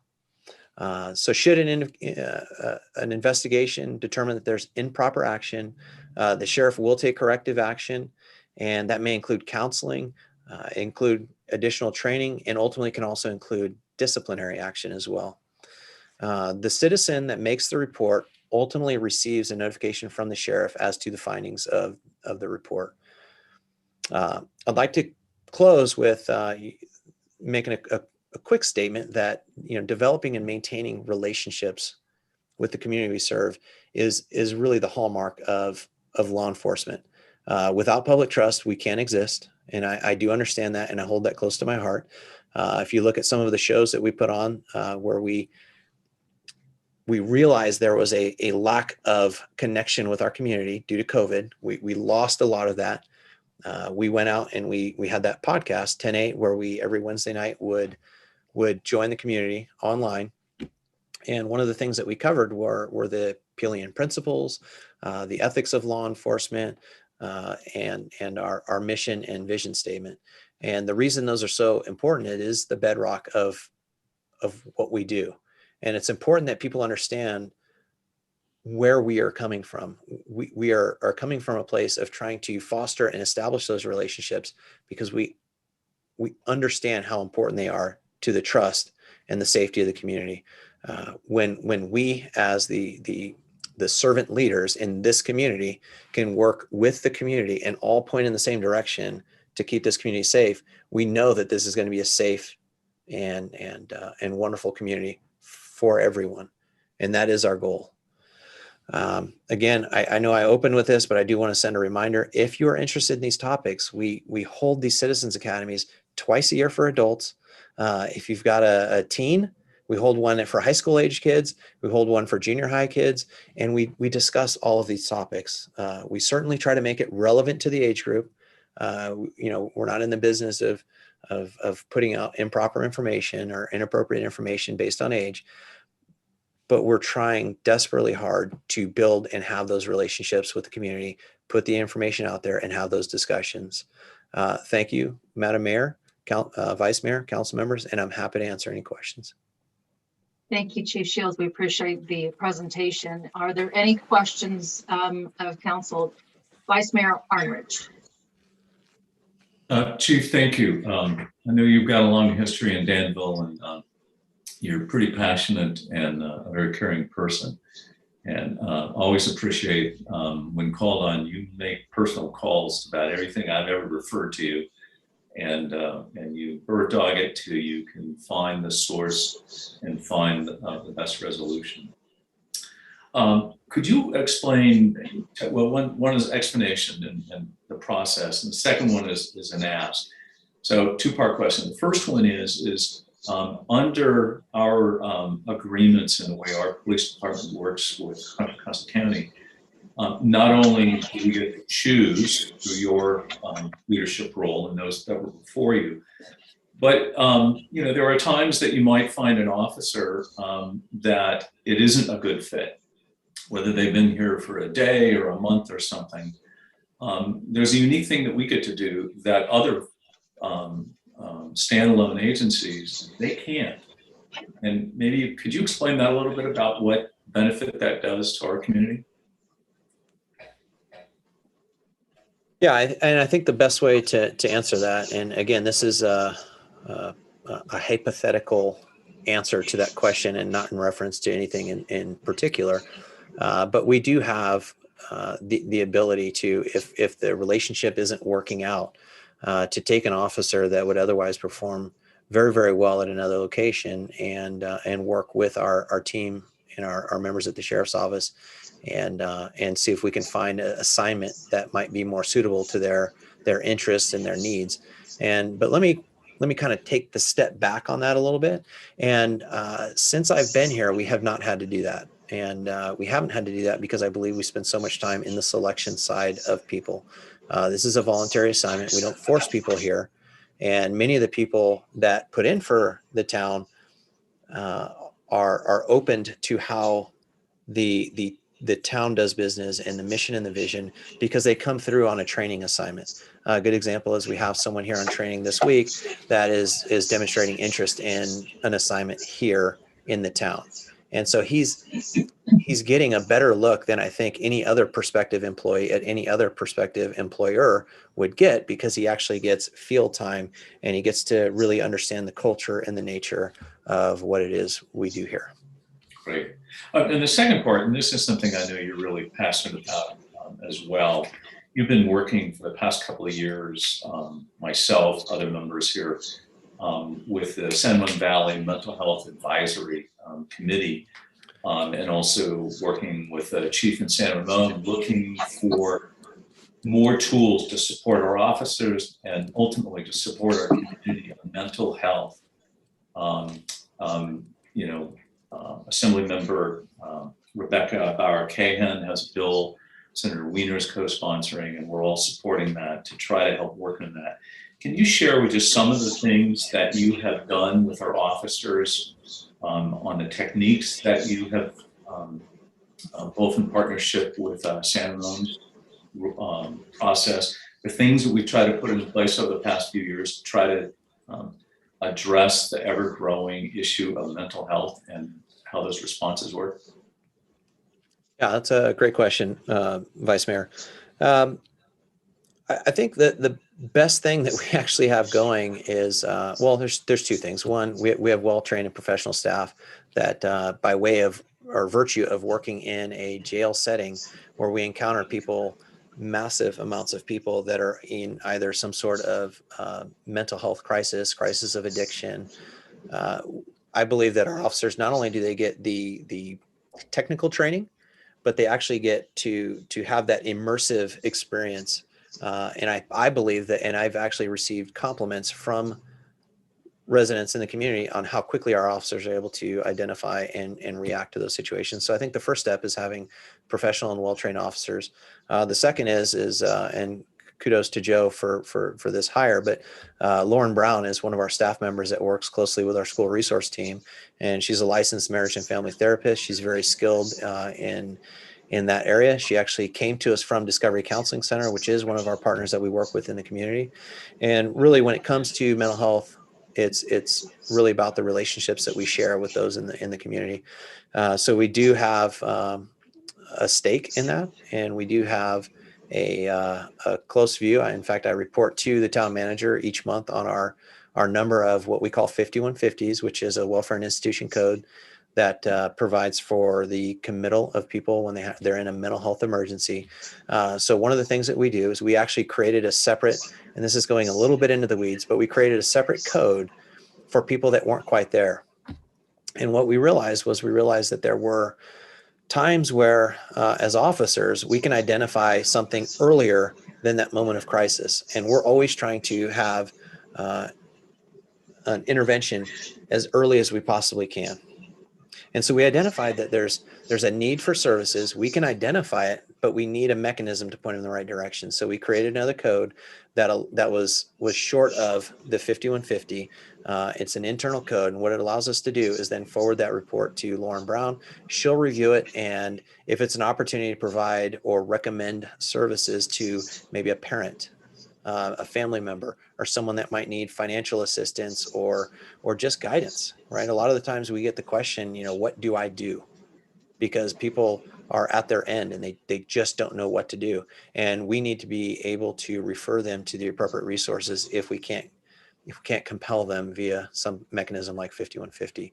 So we're trying to work with our partners in both the community and in the mental health realm to work on those early intervention methods. Great, thank you. I appreciate the partnership too with Discovery on our youth diversion program that's been so successful. Joe, I think you wanted to add something. Yeah, I wanted to augment what the chief just said. I was remiss in not mentioning this earlier when you gave me the opportunity, but I think as the council is aware, crisis response to mental health issues is a topic right now that Contra Costa Health Services is working on in partnership with the cities in Contra Costa County. And as well, we have here through our own fire district in the San Ramon Valley, a pilot program that they're working on that would essentially look at forming a partnership between fire and EMS services, law enforcement, and county health services, so that we could be leaders in an effective solution for those who are experiencing a mental health crisis. So the whole idea would be an effective way of trying to integrate together fire, emergency medical, and law enforcement with those who have specialized mental health training, so that we could come up with an improved approach to response for those types of situations. And so we have been we have been engaged and interested in both of these efforts. In fact, I have a meeting tomorrow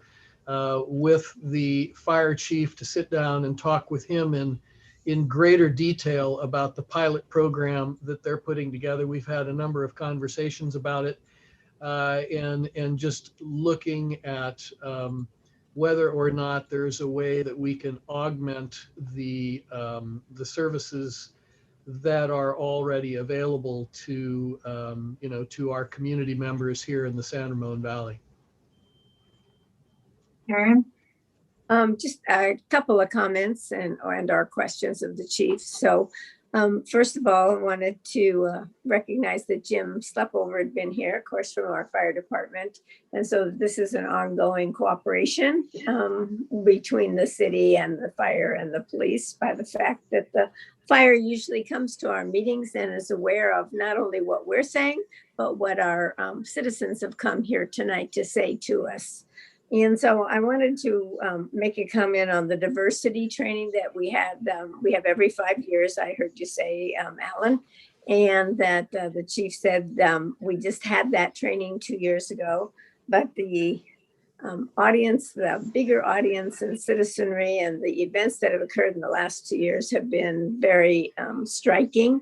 And that sometimes you just have to look for new types of training and new training to come sooner than that amount that might be required by law, but in fact is something that we're hearing from the people who came to talk tonight. And maybe that training needs to come sooner because of the things that are happening across the country. And secondly was that I think our chief has been very open about the kind of traits and that we look for in our police officers who come here. And that's another place where both the council and those citizens who came tonight have a chance to pass on to our chief the traits that we think are really important when they're encountered by a police officer in Danville. So do you have any comments back on any of that? Because I think you've been very responsive tonight, Chief. We appreciate that very much, and the type of things and the programs that you've put forth. So I'm sorry. The only thing that I actually was, I listened to everything you said, and I took careful notes. And the one thing that stuck out to me was to look for additional training sooner. Because of what is happening around the country, and that's something that I can definitely look at, and I know there are sources available for additional diversity training. All right, thank you. Do we have any, Robert? Great, thank you, Chief. I appreciate the report. A couple of questions. One is, when we make contact with somebody who clearly is going through a mental health crisis, or let's say sitting at Pete's on a bench and just acting irrational, you make contact. If they refuse help, there isn't anything you can do, is there? Well, it's a somewhat broad question. Essentially, what I would say as an answer to that is, when we encounter people that are in need of help, and there is absent a crime, there is no crime, or maybe it's an insignificant or a petty crime, we tend to try to look for services and ways of assisting and helping people. We do realize that. I think during one of our 10-8 shows, we did a whole thing on homelessness, where we went and took a deep dive in the Homelessness Bill of Rights, and we really tried to educate the public on the fact that being homeless is not a crime, and we went into great detail on that. And the spirit of it being that you can't arrest your way out of some of those homeless issues. And during that presentation, we gave an example of a lady that clearly was in need of help, and we were able to find her shelter and get her, a shelter that suited her needs. And ultimately, she even we offered to give her a ride, she turned that down because she preferred to live in Danville homeless versus go to the shelter. That's a very long-winded answer, but I wanted to be a little more illustrative that we do offer services and we do try to help, but ultimately the person has to be willing to accept it. And sometimes we do recognize, and we're careful to recognize that sometimes when someone comes in a blue uniform, that's charged with enforcing the law, that people may not want to help or accept help from someone in this uniform. And that's when we do things like make referrals to the core homeless outreach team, to our mental health response team, the crisis intervention teams, and those sort of teams that have a specialized way of dealing with those that need help. Yeah, so I appreciate that answer. But a person living on the street, sleeping on a park bench, there isn't a law that says you can't sleep on a park bench, apparently. When you make contact, it seems like, as officers, you're trying to help, you're trying to get them to a facility, you're trying to give them, some additional support. If they refuse, I just want to word it a different way. If they refuse, you have to accept that, don't you? Well, let me be clear, because I don't want anyone that's hearing the question to get the wrong context. Okay. We're not offering helps as a way of shooing someone out of town. We don't do that. If someone wants to sleep in an area that's open to the public and they're not blocking the sidewalk or blocking a driveway, we don't move people along. That's not what we do. And we don't use services as a way to move people along. We simply see people in a very humane way. And if this were our family member, I wouldn't want my family member living in that way. And I would want someone to offer help. And so that's what we see ourselves as. We see ourselves as community ambassadors that are there to help people and offer those services. But you're right, we don't have a mechanism to compel someone to accept social services. We have a wonderful resource in Danville in Discover Counseling. And Kathy Shipperton has done an amazing job with Discover Counseling. And I know that the town of Danville partners with Discover Counseling as does the police department. Can you share with us what that relationship looks like and what you do with Discover Counseling? Yeah, I think the biggest outlet for us really is, it's twofold. It's one, it's making generalized recommendations to people. A lot of people may not be able to get services elsewhere. And we know that Discovery Counseling Center has additional funding that allows them to provide services on a sliding scale based on income. So we know that no one is turned away from Discovery Counseling Center. And Kathy Shiverton, I think it was somewhere around this time last year, was interviewed on our show, our podcast, and she said exactly that. And so we do try to educate the public and push on that. But we incorporated referrals to Discovery Counseling Center as part of our juvenile diversion program. So should we, and when I say we, I really mean Lauren Brown, decide that some assistance from Discovery Counseling Center would be helpful to either the child and frankly, or the parents, to help them and put tools in their tool bag to help them help their child, or just help their child cope with what they're dealing with. We will make referrals to that as part of the diversion process as well. Chief, I appreciate it. Thank you very much for all you do. Okay. All right, let's go ahead. And I wanted to ask a couple questions myself, if you don't mind. It's so important. We understand the importance of trust and relationship between our community and the police personnel, and it's such a big part of what we are. We're the safest city in the state 4 years running, and we pride ourselves on that. But is that always good enough, right? So when you look at that as a whole, and you say to yourself, we want our officers to emanate what we feel is what Danville's about, and the welcoming and letting people know that, we are an inclusive community.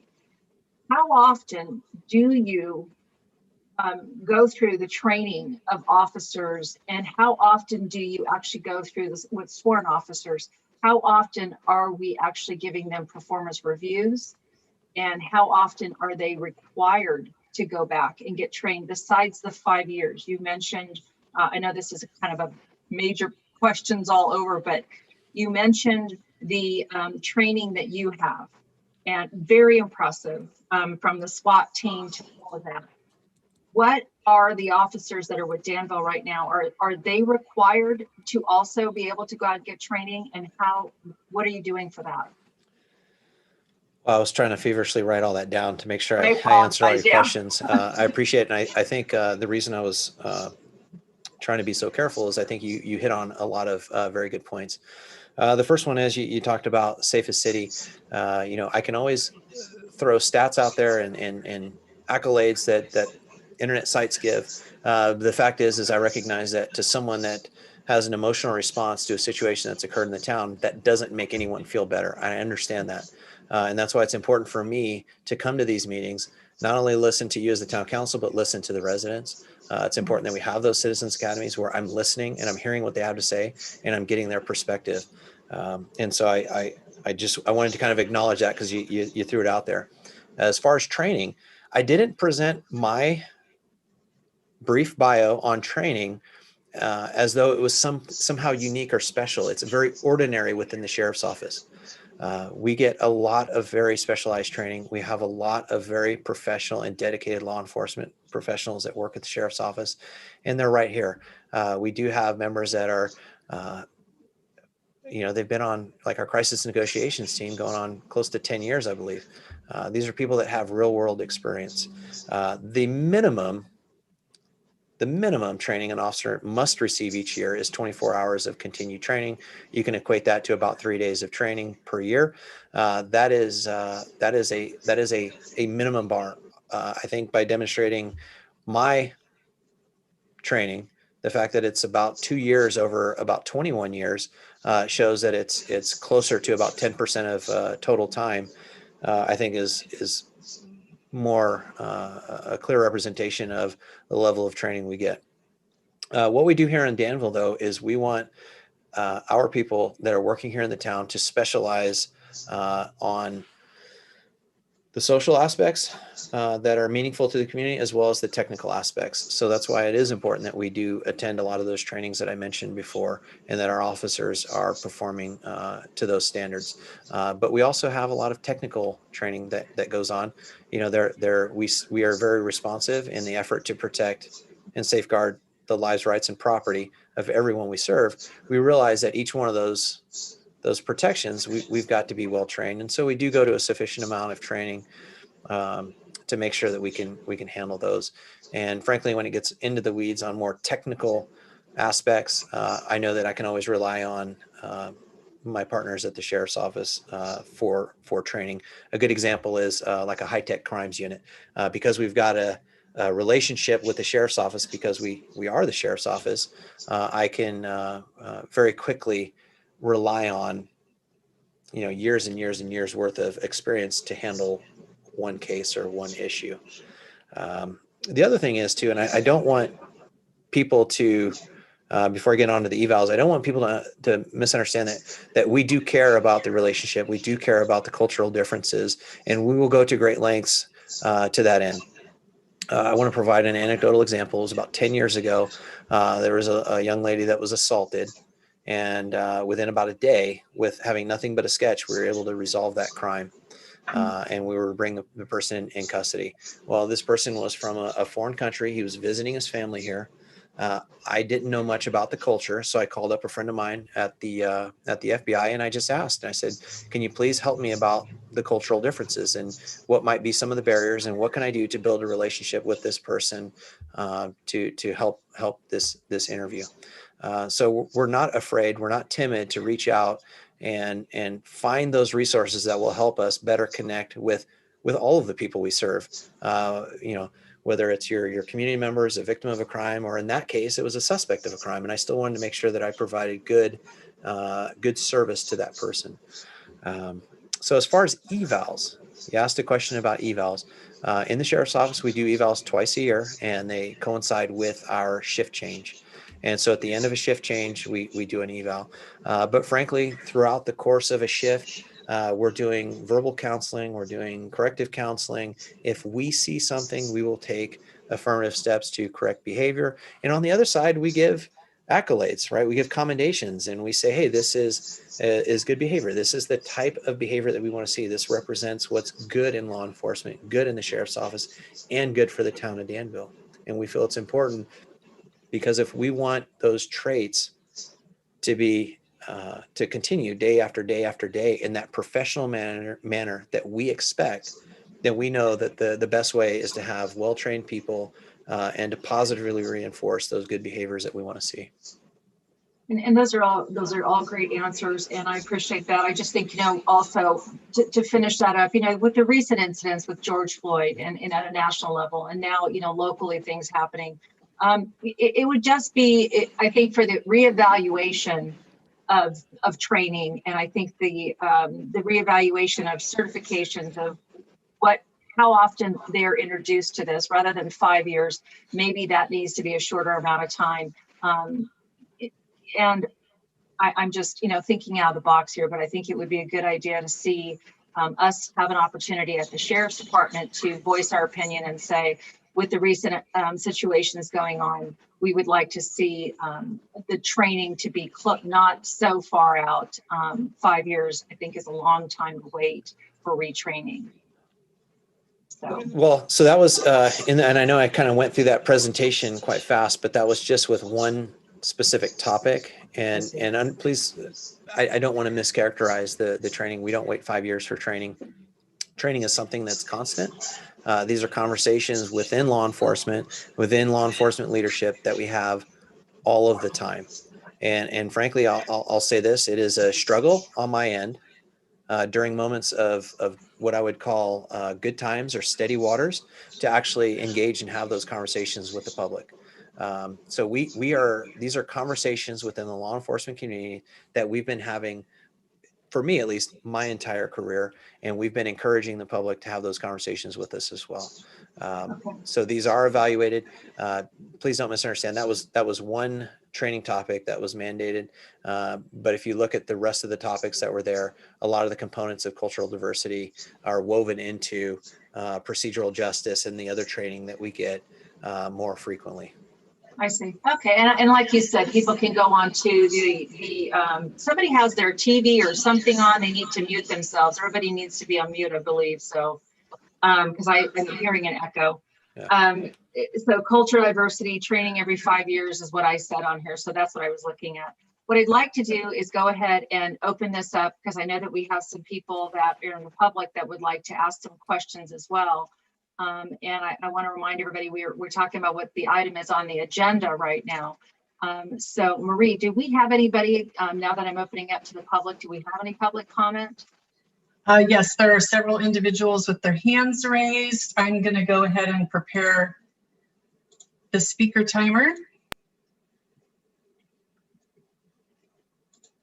And the first speaker is Michelle Luker. Michelle, are you there? Yes, I am. Can you guys hear me okay? Yes, I can. Thank you. So I have a two-part question, just because we're talking about training in two instances in Danville. Chief, since you brought up never having to reassign an officer, my first question is, how did you come to the conclusion as Danville's top cop that Lautimer's homicide was a justifiable use of force? Okay, so here, Michelle, maybe I need to clarify this for the speakers. Let me go ahead and back up for a second. We're going to have you pose all the questions. All the speakers will pose their questions, and then the chief will answer your questions once the public portion is closed. So if you want to go ahead and ask your questions, and then we'll go ahead and have the chief answer them once we go back to him. Okay, got it. Okay. That would be my first question, and then my second question would have to do with Tyrell's homicide, and if we train our officers for time and distance strategies to de-escalate conflict. Okay. All right. Thank you, Michelle. We'll go ahead and we wrote those down. We'll go on to the next question. Okay. Oops. My apologies there with Michelle. We had to stop. You stopped and started it for her, so you were trying to give her all her time. So I understand. Yes. You know. Okay, we're good. Right now, we'll go on to Human, and we'll have Human speak. And if Michelle needs to come back, she can raise her hand. My apologies there. Okay, Human, are we saying your name correctly as well? Yes, Human. Human. Okay. Thank you, Chief Shields. I could ask 100 questions, but I will try to narrow it down to one as best as I can. And that is simply this. In the aftermath of the George Floyd case about a year ago, just about this time, what was the conversation amongst your team around how should you as police address the issue of racial bias. My second question is, what is the next step that you want to engage with the town in to prevent this kind of incidents from happening again in the town of Danville, so that we can all feel proud of the community that we live in as a socially justice and diverse community? Thank you. Thank you, I appreciate your comments and your questions, actually. Marie? Yes, the next speaker is Adrienne Narcisse. Adrienne, are you there? I am there. Hello. Hi, Adrienne, we hear Hi. you. Thank you very much for the time. So I have a couple of questions. And I wonder about, one of the things I wonder about, Chief, is when trying to de-escalate, for example, with Tyrell, I don't understand why pepper spray wasn't used, or a taser wasn't used in the case of someone that is just basically, obviously someone that needs mental health services, that's homeless, that lives in the community, or living in, homeless and living in the community. I don't understand why that the officers are not prepared to handle or de-escalate by using those types of tactics. The other thing that I wonder about is the diversity in the police department. I think that as an African-American woman that's lived in this community for 26 years, and I raised my kids here, I see officers around town, and the last thing they do is smile when they see me. A lot of times they have this very stern, serious look. They're not friendly. We teach our kids, oh, the police officers are supposed to be friendly. Oh, they're supposed to be nice. They're here to serve and protect. But what I feel like when I see them is like, they're looking at me like, whatever you're going to, I could be in a grocery store shopping, like I'm, I don't know, like I'm automatically a suspect. And so I wonder about that. I wonder about diversity in the police department. I think that one of the things that helps is that when you are working in a more diverse environment, you see another perspective. It's about perspective. It's not about law says, let's mix it up. It's about hearing other perspectives and how people feel, or what their background is, or what it's like. Our kids are in this, nice little bubble here in Danville, and they have great schools and great, community activities. But, a lot of these kids my kids being African-American are going to be the only Black kids that they ever choose to be around. I'm not trying to choose who people bring their kids around, but I am trying to say that having other perspectives in an environment, people have empathy and understand what it feels like to be on the other side. Okay, thank you, Adrienne. I appreciate your comments. Marie? Okay. The next speaker is Irina Isabel. Irina? Hi, thank you. Give me 1 second. Well, since the topics that I wanted to speak on have already been addressed, I just instead wanted to note that my colleagues and I were interested in pursuing the Citizens Academy, and we noticed the application on the Danville website. We are wondering when the fall session starts and how the applicants are accepted. Thank you. Okay, great. Thank you for asking. We'll go ahead and get that answers for you as well. Marie? Okay. The next speaker is Natasha Verma. Hey, Natasha, are you there? Hi, yeah, good evening. Hey, Natasha, there you are. Hi, okay, so my question is, it's a question of how can we as a community support each other in a way that is not perceived as threatening to law enforcement, because I feel that I am getting resistance from certain people, the need to defend law enforcement in a very obtuse or blind way that does not really speak to the issues or really look at the detail, look at the body cam footage, ask questions. I feel that there's just a wall that I keep hitting with members of law enforcement and their family members and friends, that there's fear and defensiveness. And I want to know how to disarm that in a way that we have respectful dialogue and the actual issues are addressed, of the transparency and the actual issues of how this was allowed to happen and why is that being glossed over again and again. How do we create a safe place for that to be addressed is my question. Thank you. So Natasha, I'd like to remind you and everybody else that's going to be asking questions. I want to remind everybody that the topic that we're on this evening as well is training and the police training. So I will have the police chief answer it accordingly. But we can't flip back and forth between the two different topics because one is not on the agenda. Marie? Yes, we have one more hand raised currently, and it's Nakenya Allen. Nakenya, are you there? Yes, can you hear me? I can hear you. Welcome. Hi, thank you for having me. So one of the things in my town when we dealt with the police chief that I was able to discover, not just the police chief, but also with the city council members, was our definition of diversity was not the same.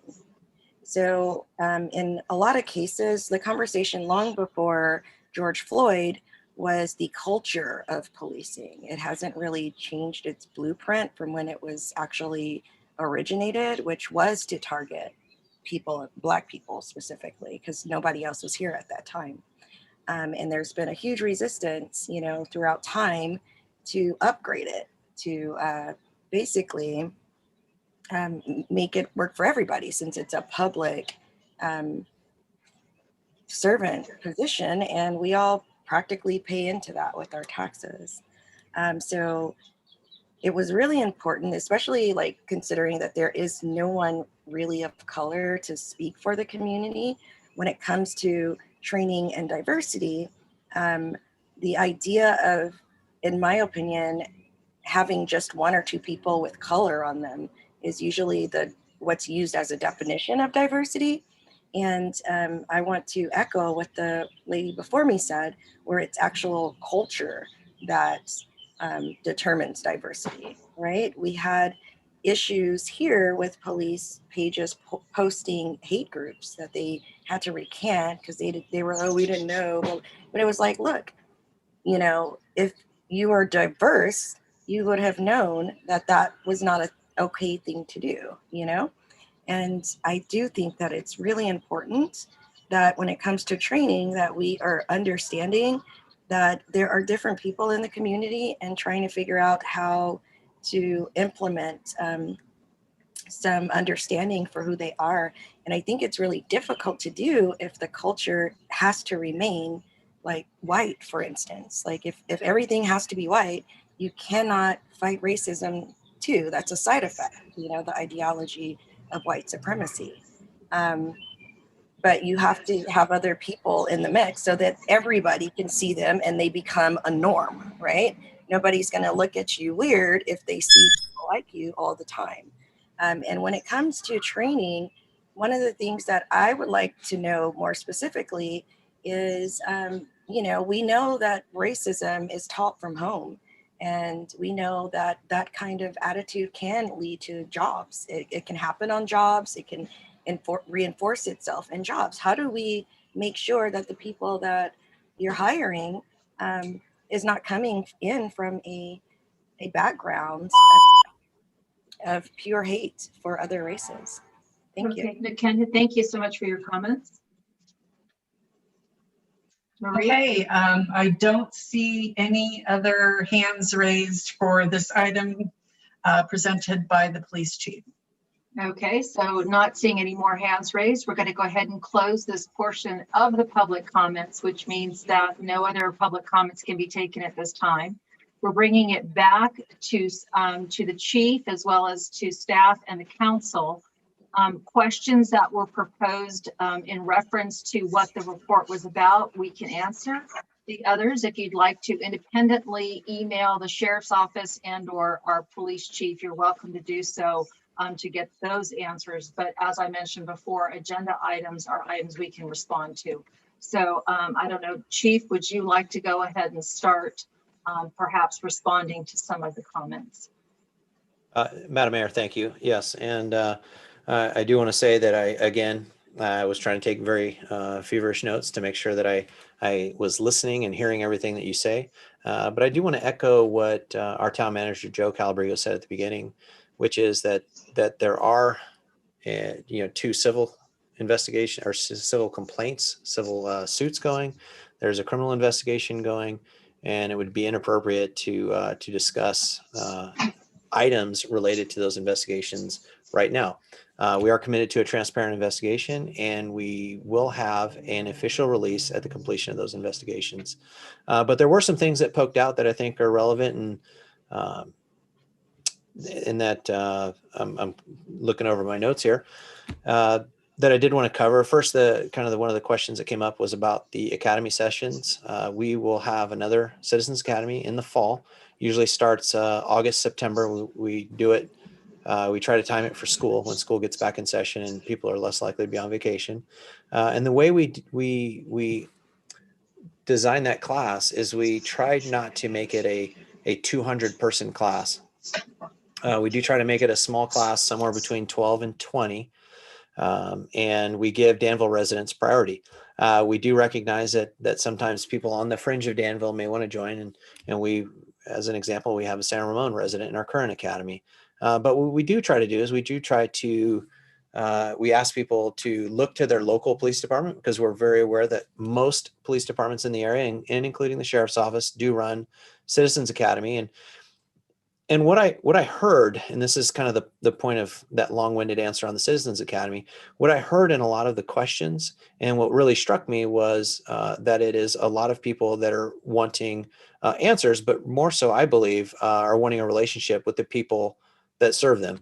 And that's one of the things that we get out of the Citizens Academy, is we get to start relationships with people that may not know who we are and how we serve them and their interests. Just as a reminder, we're all staffed, the sworn folks, we're all staffed from the sheriff's office. And I know one person mentioned that Danville tends to be a bubble. Well, again, that's one of the fortunate sides of working the model that we have chosen, which is the contract model, is our deputies work all over the county. And this is a very socioeconomically diverse county. And so there aren't too many people and groups and things that we haven't interacted with. And I do realize that that there is a lot that I have to learn, and I do seek to learn and improve myself every day, as do my staff. But I just want to remind people that we didn't grow up in the Danville environment. We grew up in a sheriff's office environment, and we're coming to the Danville, and we're bringing all of that experience and all of that training to the town of Danville. With that, I'm happy to answer any questions from the council. I'd like to also mention, if you don't mind, that I am an actual graduate. That's I was a volunteer in police. Yeah. And so it's a great program. It's even much more improved since I took it years back. And I did it because I wanted to get a better understanding of how the police work within the community as well. Great opportunity to do that. Really wonderful opportunity. And so as far as, are they able now with the Citizens Academy to volunteer time back into the community as well as like we were able to do? I mean, I know with COVID things have stopped, but once it starts opening back up again. Yeah, right now we're doing the Citizens Academy via Zoom, which means it's in this format, which if you're talking about building relationships, it's really a challenge to build it on a TV screen. But we realized after having to take a break for a year that we needed to get our foot back in the door and continue this program. And so what we're doing now is it's over Zoom when we can do some of the in-person stuff, because as part of that program, we would actually bring people to a force options simulator, and we would talk about use of force, and we would talk about crisis intervention, and we would discuss what we're trained. And we work in an outstanding community that provides, I mean, we're hearing it all on this council meeting, they provide outstanding feedback. So imagine the feedback that's provided during these sessions where we're discussing what it is that we do. In fact, the reason we go out to the Force Option Simulator, to the range, and we do these scenarios for Academy mates when we can do them in person is because it was a suggestion from one of our Citizens Academy. They wanted a more immersive experience. We sought out a way that we could safely provide that experience as a way to elicit more feedback or solicit more feedback.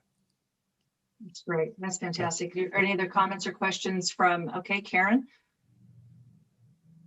You're on mute. I'm sorry, Karen. You know, I asked Karen to mute and then yes, you did. Sorry. But that was similar to where I was coming from, that somebody was asking, you were answering the question about the Citizens Academy, and from that academy, we get people who volunteer to the Volunteers in Police, some of whom have been here for 20 years volunteering with us. And one of the people spoke about the need to see people in these different roles in order to develop this diversity, not just to hear about it, but to see it. And those people and Volunteers and Police get out in our community and help at all of our special events and also times of trouble. And so I think, they're not actual full officers, but they provide a lot of services to people. And to the extent that we have more diverse people in that academy, you'll start to see them more on the streets of the town. And that person believes that will help develop that kind of safe feeling in our community again. So I thought that was well said, and I wanted to push that back on to the chief with the idea that the more diverse the academy is, the more diverse our Volunteers and Police may be, and the more we develop things naturally, not into a classroom situation. So thank you. Thank you, Councilmember Sepper. And one thing to add is you can always go to the police department's webpage, and on that webpage you can view our annual reports and the updates, and those are the annual reports and the updates that I would provide the council. And so our residents and people concerned with the police department here in town can view what the town is doing as a way to serve the community. And I think we keep about the last 5 years worth of annual reports online. Yeah, the 10-8 program is great as well. I mean, it's a great, you can ask questions, live questions. Newell? I just want to add two things, and just to reemphasize something. First of all, I think all of us here, Chief, as you said it, we really appreciate the comments and the questions people have asked tonight, particularly during this time. And I know for all of us, this isn't the end. This is a community conversation that will continue over time. And essentially, there never is an end to this conversation. It's always learning, trying to provide better services, trying to respond to the changes that we have in society and things like that. And I think along that line, I also look forward, you had started with Coffee with Cops. That was an opportunity for our community to sit with you, our police officers, no holds, no bar holds, nothing held back, to have a community conversation at one of our local coffee shops on a monthly basis to talk about anything. And those worked well. We haven't been able to do those, obviously. And I hope top of your list is to see those come back. And they will be good conversations where you can actually talk one-on-one, get to know our officers, and our officers really get to know the feeling up close. So I commend you for doing that, Chief. And I know you want to get back to doing those as soon as possible. Thank you, Vice Mayor. Yeah, the Coffee with the Cops program, that was Chief Steve Simpkins that initially started those, and they were fantastic. And we were doing them 3 times a month. And what we were doing is we were trying to do them in the different regions throughout town so that it was convenient for people. And the idea is to try to meet people where they were at. And we're very grateful to a lot of our business community, because they would invite us to their coffee shops, their restaurants. I mean, sometimes it was yogurt with a cop. So we really wanted to try to meet people during the times of day and at the locations where it was convenient for them.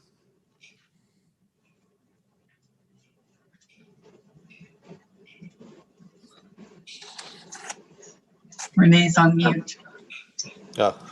Renee is on mute. See, with one of those rookie moves. There you go, Karen. It's my turn. So are there any other comments from council or from staff?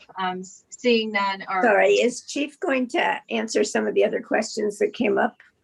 I think he answered all the questions that he can answer this evening. So Yeah, if there were questions that I could answer, I answered them. But a lot of the questions that are related specifically to the incident, as Joe said at the onset, those are not questions that I can answer.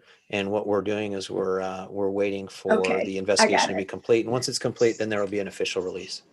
Okay, because thank you. There were some questions that seemed general, but you're right. They could relate back to an incident. So. Yeah, and I think again, I can't continue to push the Citizens Academy enough. This is where preemptively we can have these conversations in a hypothetical format prior to an incident occurring. But as it relates to a specific incident, it's not appropriate. Right. Well, thank you so much. And Dave, I don't know if you wanted to say something. I didn't want to miss anything, but if not, I was going to say thank you to the chief. Dave, did you want to say something? I'm not quite sure. Yeah, just unmuted there. I just want to be brief. I've heard a lot this evening, and I've been a resident for over 40 years, and I can comfortably say that there's been a very strong partnership between the community and law enforcement over those 40 years. And myself, my family, we feel safe. And so do our friends. It's sad that we've had these two incidents occur, but it also represents a changing time and the importance for us to listen to our community. And I think what I heard from the community tonight was not criticism, but pleading for ways on how the community can work more closely with law enforcement so we can continue to really strengthen that inclusive environment that we need to have going forward, so that as a stronger Danville, we are much more, not just diverse, but inclusive in the way we treat our folks, and more importantly, how law enforcement plays a role in protecting the safety of our community.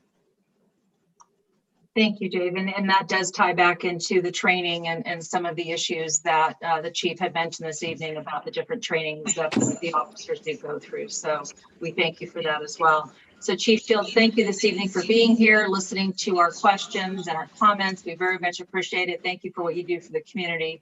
And we're going to go ahead and move on. And I wanted to let you know that people that are raising your hands right now to speak again, I wanted to reiterate that once the topic is closed to the public, we cannot reopen it back again to the public. So if you had a question for the chief that you wanted to ask that pertained to the training and all of that, like I said earlier, he's more than welcome to listen to the 10-8 program and or email him directly or go to their website or their Facebook page as well and contact the chief and or somebody in his department to speak with them. So I'm going to go ahead and go back here now. I understand that we have maybe a slight change in our agenda. Joe, did you want to mention that? Yes, Madam Mayor, I think that owing to the length of the agenda, we will roll over item number 8.1, which was the biannual report from our Maintenance Services Director, Dave Castile. I don't want to truncate Dave's report. He's got a lot of good information to pass on to the council, but owing to the length of this meeting, we'll find another agenda for him to do that. Yeah, and it's always a great report. So we appreciate you doing that for him as well. And it's always a great report. So I hope that everybody tunes in again when he's back on the agenda to hear what's going on. And I hope that anybody that is here tonight to hear his report will come back to the next time that we have him on the agenda. So we're going to go ahead and move on then to item 7, which is our town manager's report. And once a month, the first Tuesday of the month, we have a report from our town manager. And this month is no different. So I'd like to welcome our town manager, Joe Calabrese. Sorry, will we be taking action first on the consent agenda? Karen, I just passed right by that and I figured that, town business is probably something we need to take care of, isn't it? So why don't we go ahead and go back to item number 6. I just got so enthralled with all these reports and changing of agendas and all that. But we do have a consent calendar, and I'd like to mention to everybody, thank you, Karen, for bringing that up. The consent calendar are items that are listed on here that are considered routine by nature and usually acted upon by a single action by the town council. You, as the public, can ask to remove something off of the consent calendar as well as the council. Is there anybody here from the council that wishes to remove something off of this evening's consent calendars, items 6.1 through 6.5? Okay, seeing none, I'm going to ask Marie if there's anybody from the public that would like to remove an item 6.1 through 6.5. No members of the public have indicated such. Okay, And I'd so like to make that a motion for the consent agenda. Okay, so I'd like to bring it back to the council for a motion. I have a motion made by Councilmember Stepper and a second by Vice Mayor, I believe it was Arnrich, that the second, if I'm correct. No, I think it was, I will make it, but I didn't get to say it. Maybe I just mouthed it. No. Oh, okay, maybe I was just hearing it. So, so is there somebody else that would like to make a second? Okay, there you go. I'll second it too. Councilmember Store. All right, at a roll call. Okay. This is for approval of the consent calendar. Councilmember Fong, Aye. Councilmember Stepper, Yes. Councilmember Storer, Yes. Vice Mayor Arnrich, Yes. and Mayor Morgan. Yes. And the consent calendar was approved unanimously. Thank you for that. So now let's go ahead and move back to where we were. Let's go ahead and welcome our town manager, Joe Calabrigo. Thank you, Mayor Morgan, members of the council. I too will truncate my report a bit this evening owing to the length of the meeting. And so I will take the rather unusual step of putting it into a memorandum form and sending it all to you tomorrow. But there are just a few things that I would like to highlight in lieu of running through it in its entirety. The first thing, of course, on the COVID front, wanted to advise you that we're still monitoring what's happening on the COVID front with our local case count here in Danville over the last 14 days.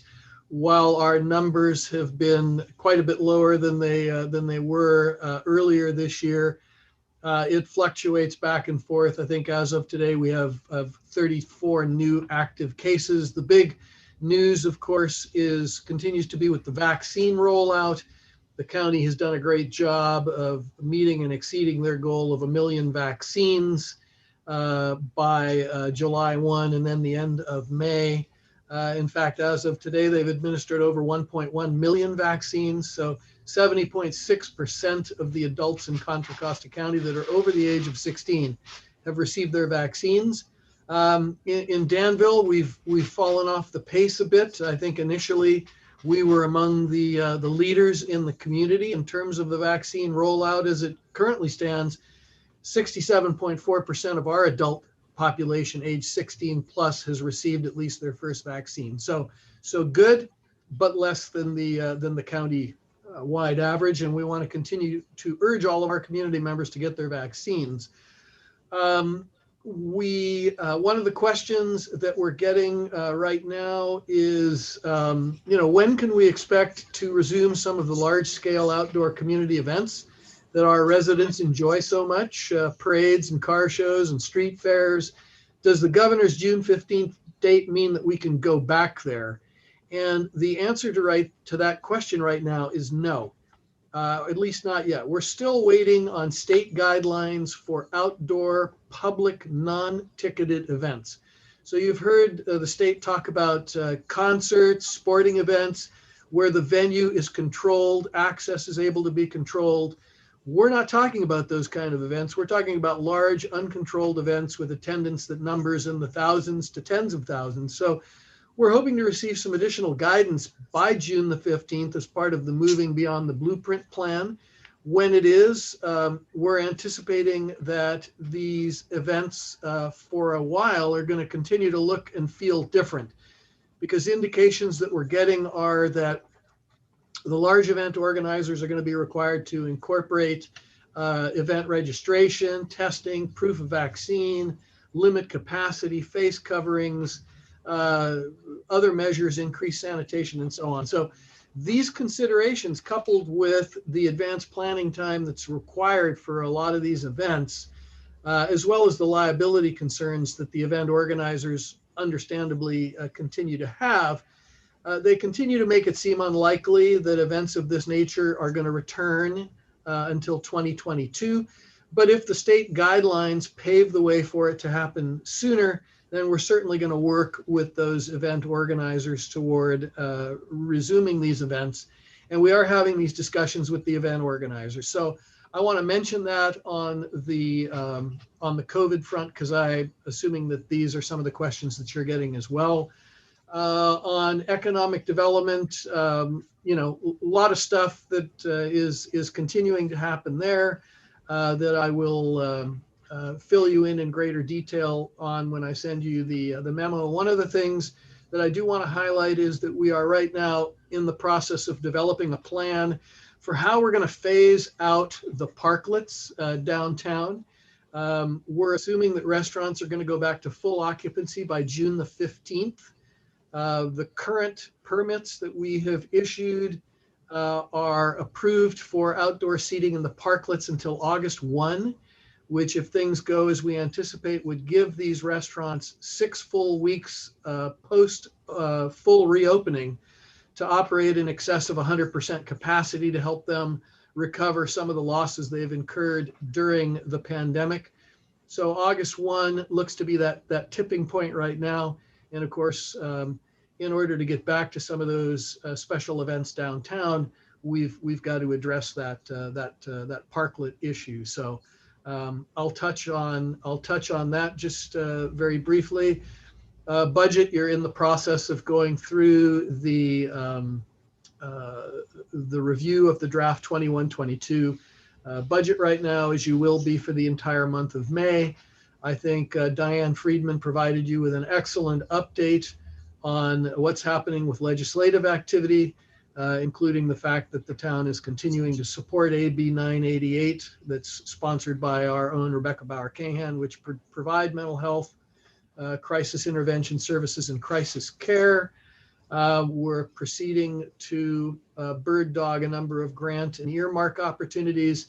You have heard from our staff that the upcoming housing element process is kicking off with an outreach campaign. Council is understandably engaged and concerned that we do everything that we can to reach out, inform, and engage our community in this process as we are looking at some very aggressive housing numbers that are being assigned to the town from the state Housing and Community Development Department, as well as from the Association of Bay Area Governments.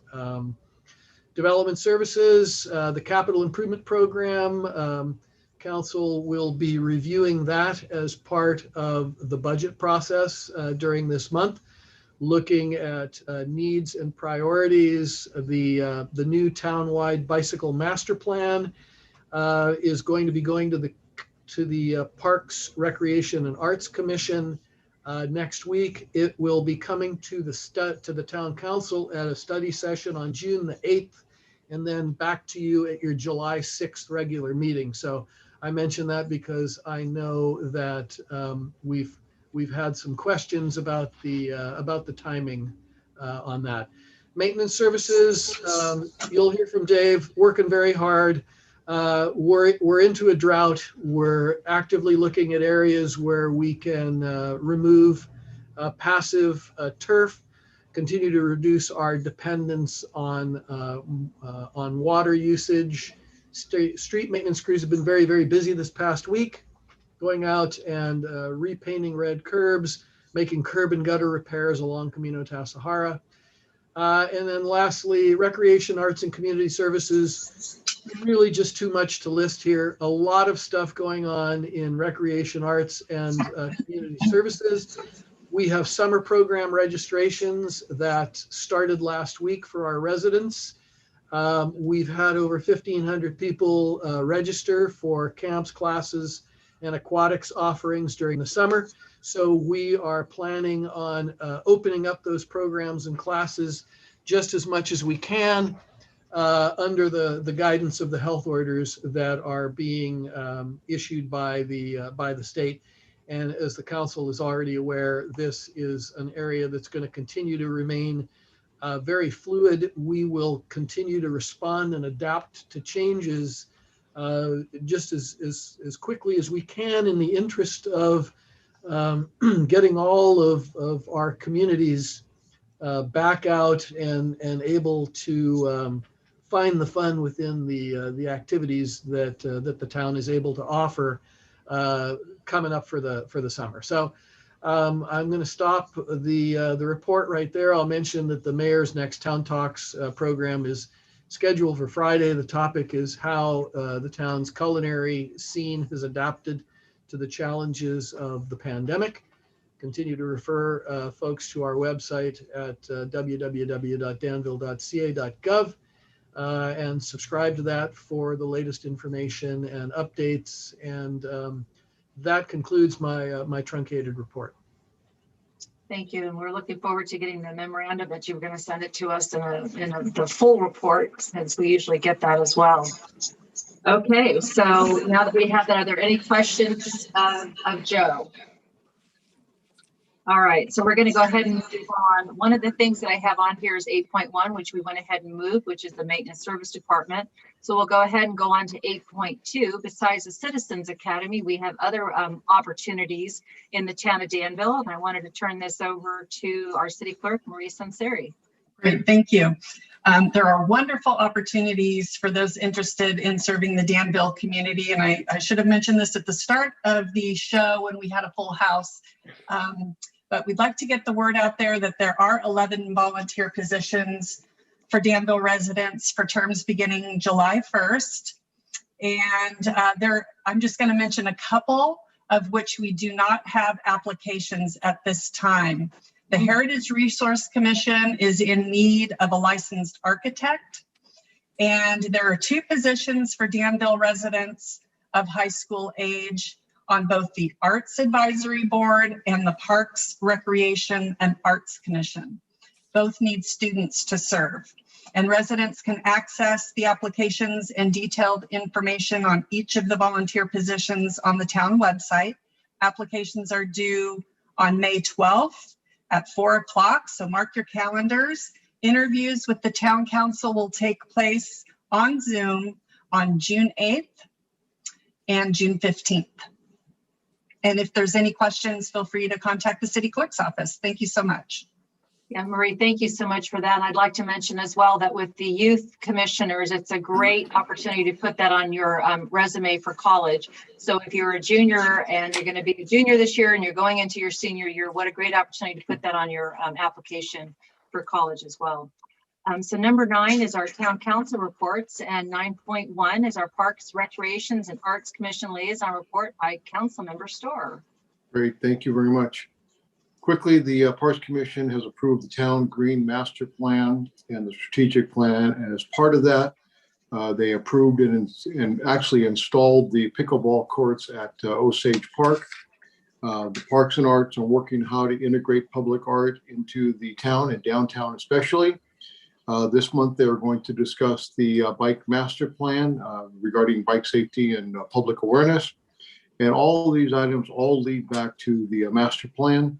New commissioners are doing really well and enjoying their role. It's looked like they've been there for a long time. Just as sort of a highlight, the Force Be With You event that took place this afternoon at 4:30 had 120 registered cars that were driving through the library. So naturally, if each car had 4 people, that's just 480 people attended. And the Easter egg hunt had 326 registered participants, and they each received an Easter basket. And once again, the Parks and Arts Commission is extremely excited about public art, and where they're going to do it is coming up this year. We'll figure it all out. That's so great. I mean, what a department to have pivot during a time like what we've seen in this past year. So, and what a great job. It was so exciting to see that whole thing come to fruition today. Are there any other town council updates or reports that need to be made? Okay, seeing none, I'd like to say, may the 4th be with all of you.